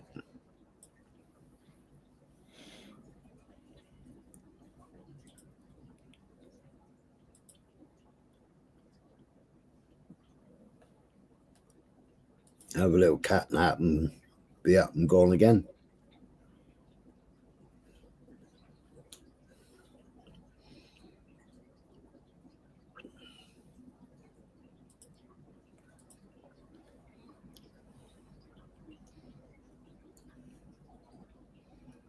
Where do we get to anyway? I don't know.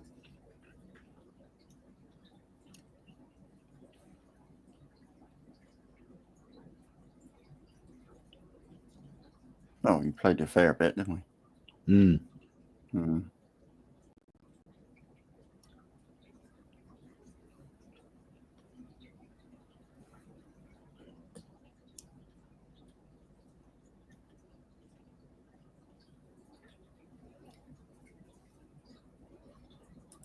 Yeah, and get rid of some of my tabs now.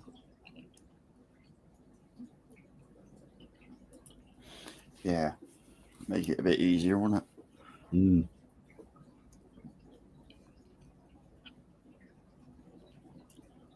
Yeah, that's because Dan's lost, like.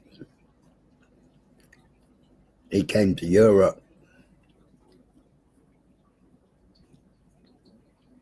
Some say he came to UK.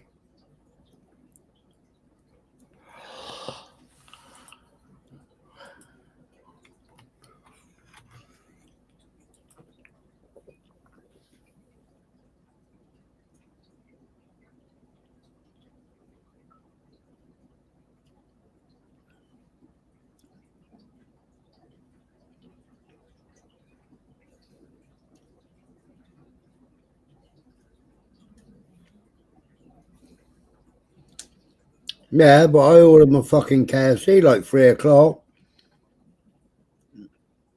And every 20 minutes they were fucking changing it.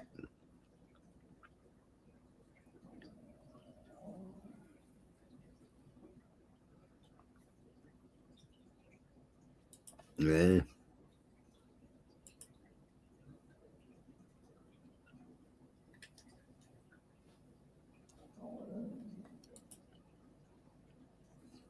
I mean,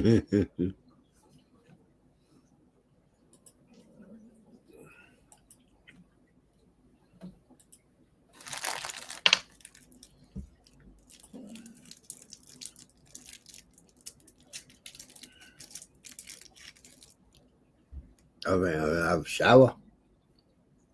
Not on the live stream, though.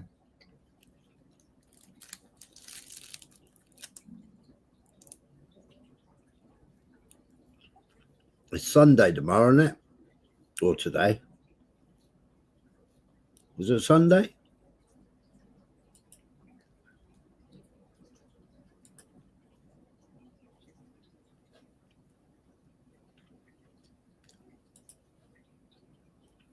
He can't hear me, can he? Oi, Clicky.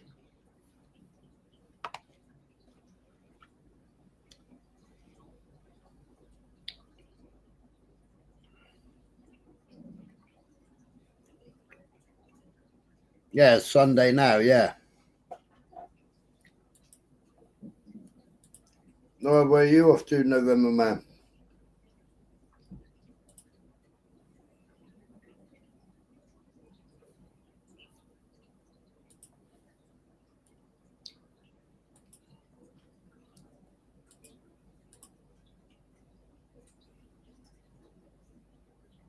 Yeah, it's got day in it. Oh, you're going to Cheddar Gorge, are you?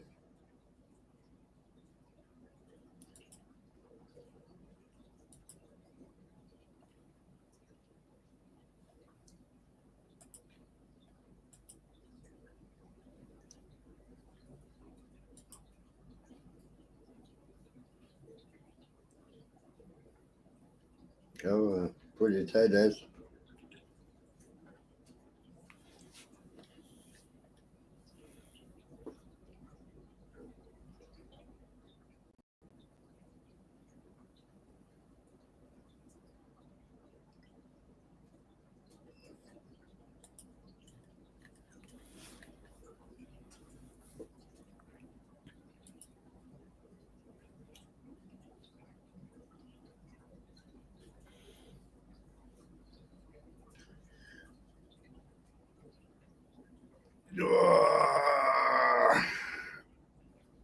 Mm.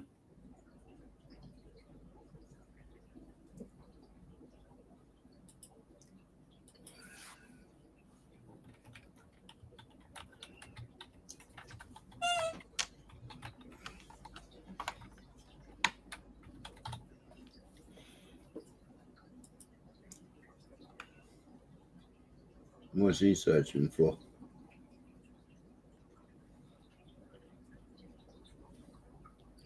Just checking on something.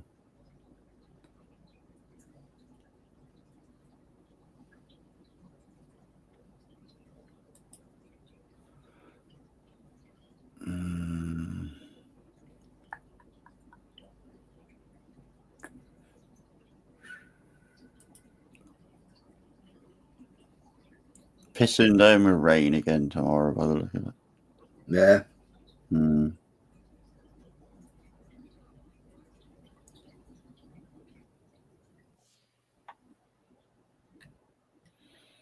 Could have done with 2 or 3 dry days.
I can't find that fucking stupid music.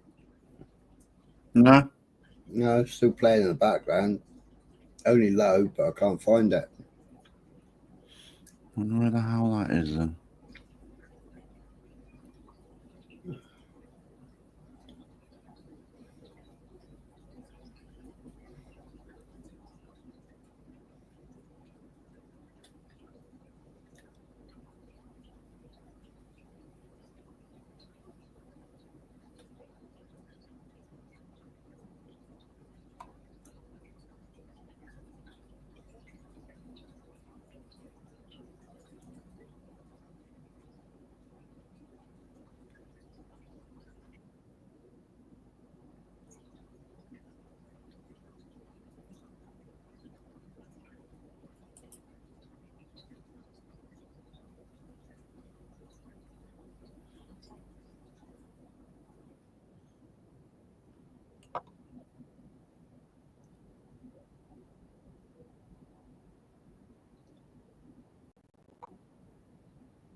That's what I'm doing.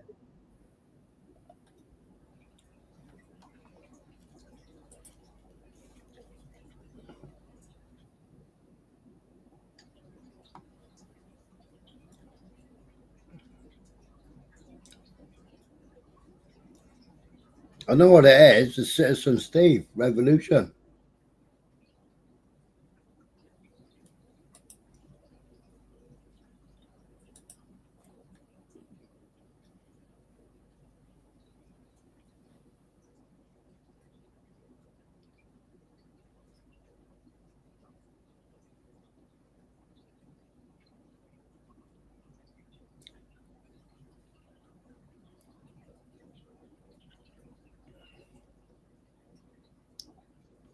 No, I'm here. Right.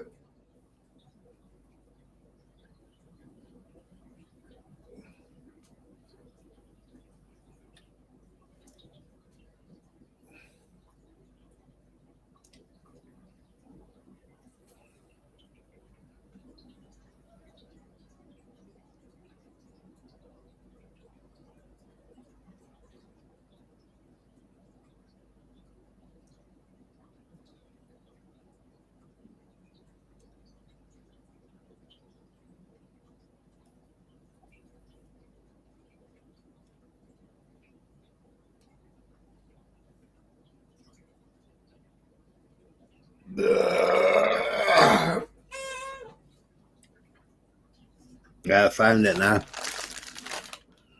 They stopped playing in my ear now. You'll know where to look next time, won't you?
Yeah, he's a bit of an enabler, isn't he?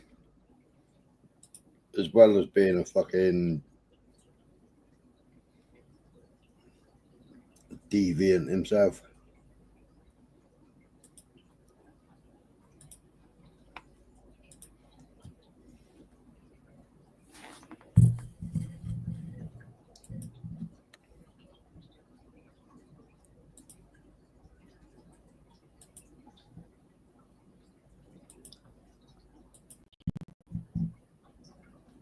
Right. I'm going to end it. Is Nassie still live, is she? Yeah. I think so. How many people go to Nassie's? Let me just see if she is alive still. 12 in there watching. No, I mean, how many people in the chat go to Nassie's? Don't know. A couple of 3 of them, I expect. Yeah, that's when I got fucked off as well, Beyonce.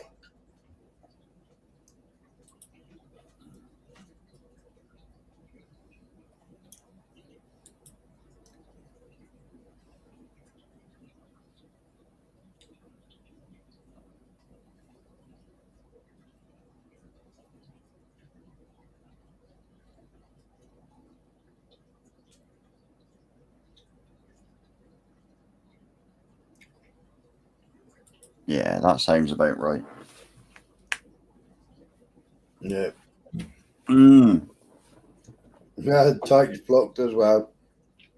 Well, that doesn't surprise me. You'll have to throw up a live Tyke. And then I can watch you from the comfort of my bed. Oh, that's an idea.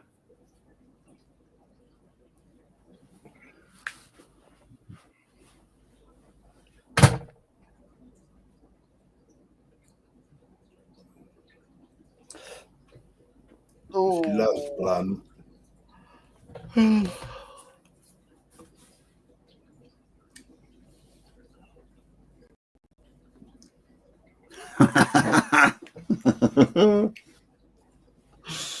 Oh.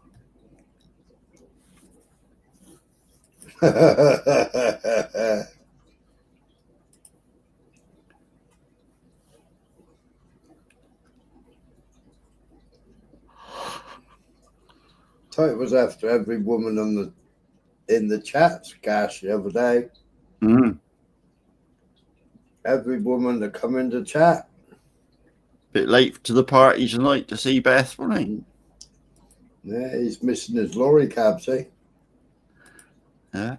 If he was in his lorry cab, they'll just walk up and knock the door for him.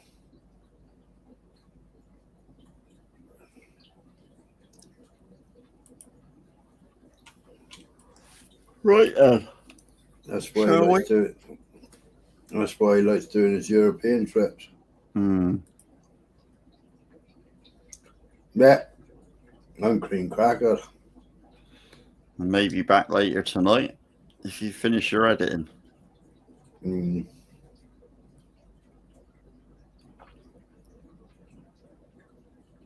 that's because he can't drive. Because he can't keep his mouth shut.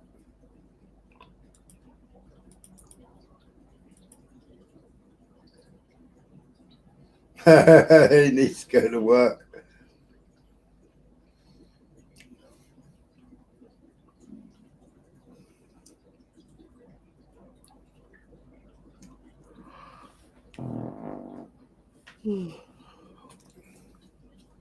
Did you just fart then? Hey? You just farted then? No, it was a cushion. I just sat up in it. Right.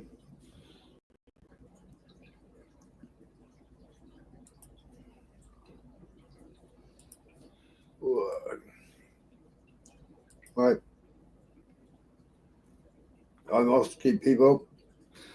Thanks for tuning in. See you all later.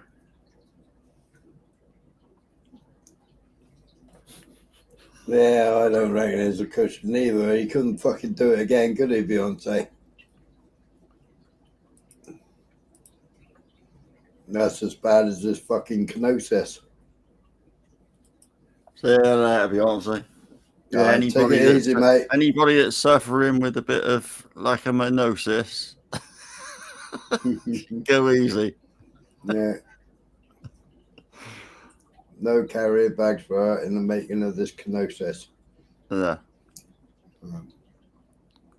Later, folks. Yeah, catch you all later, mate.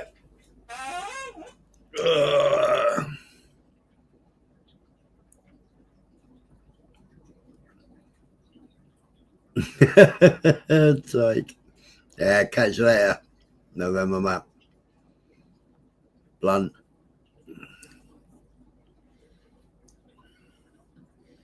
I will get that video edited and play it tomorrow.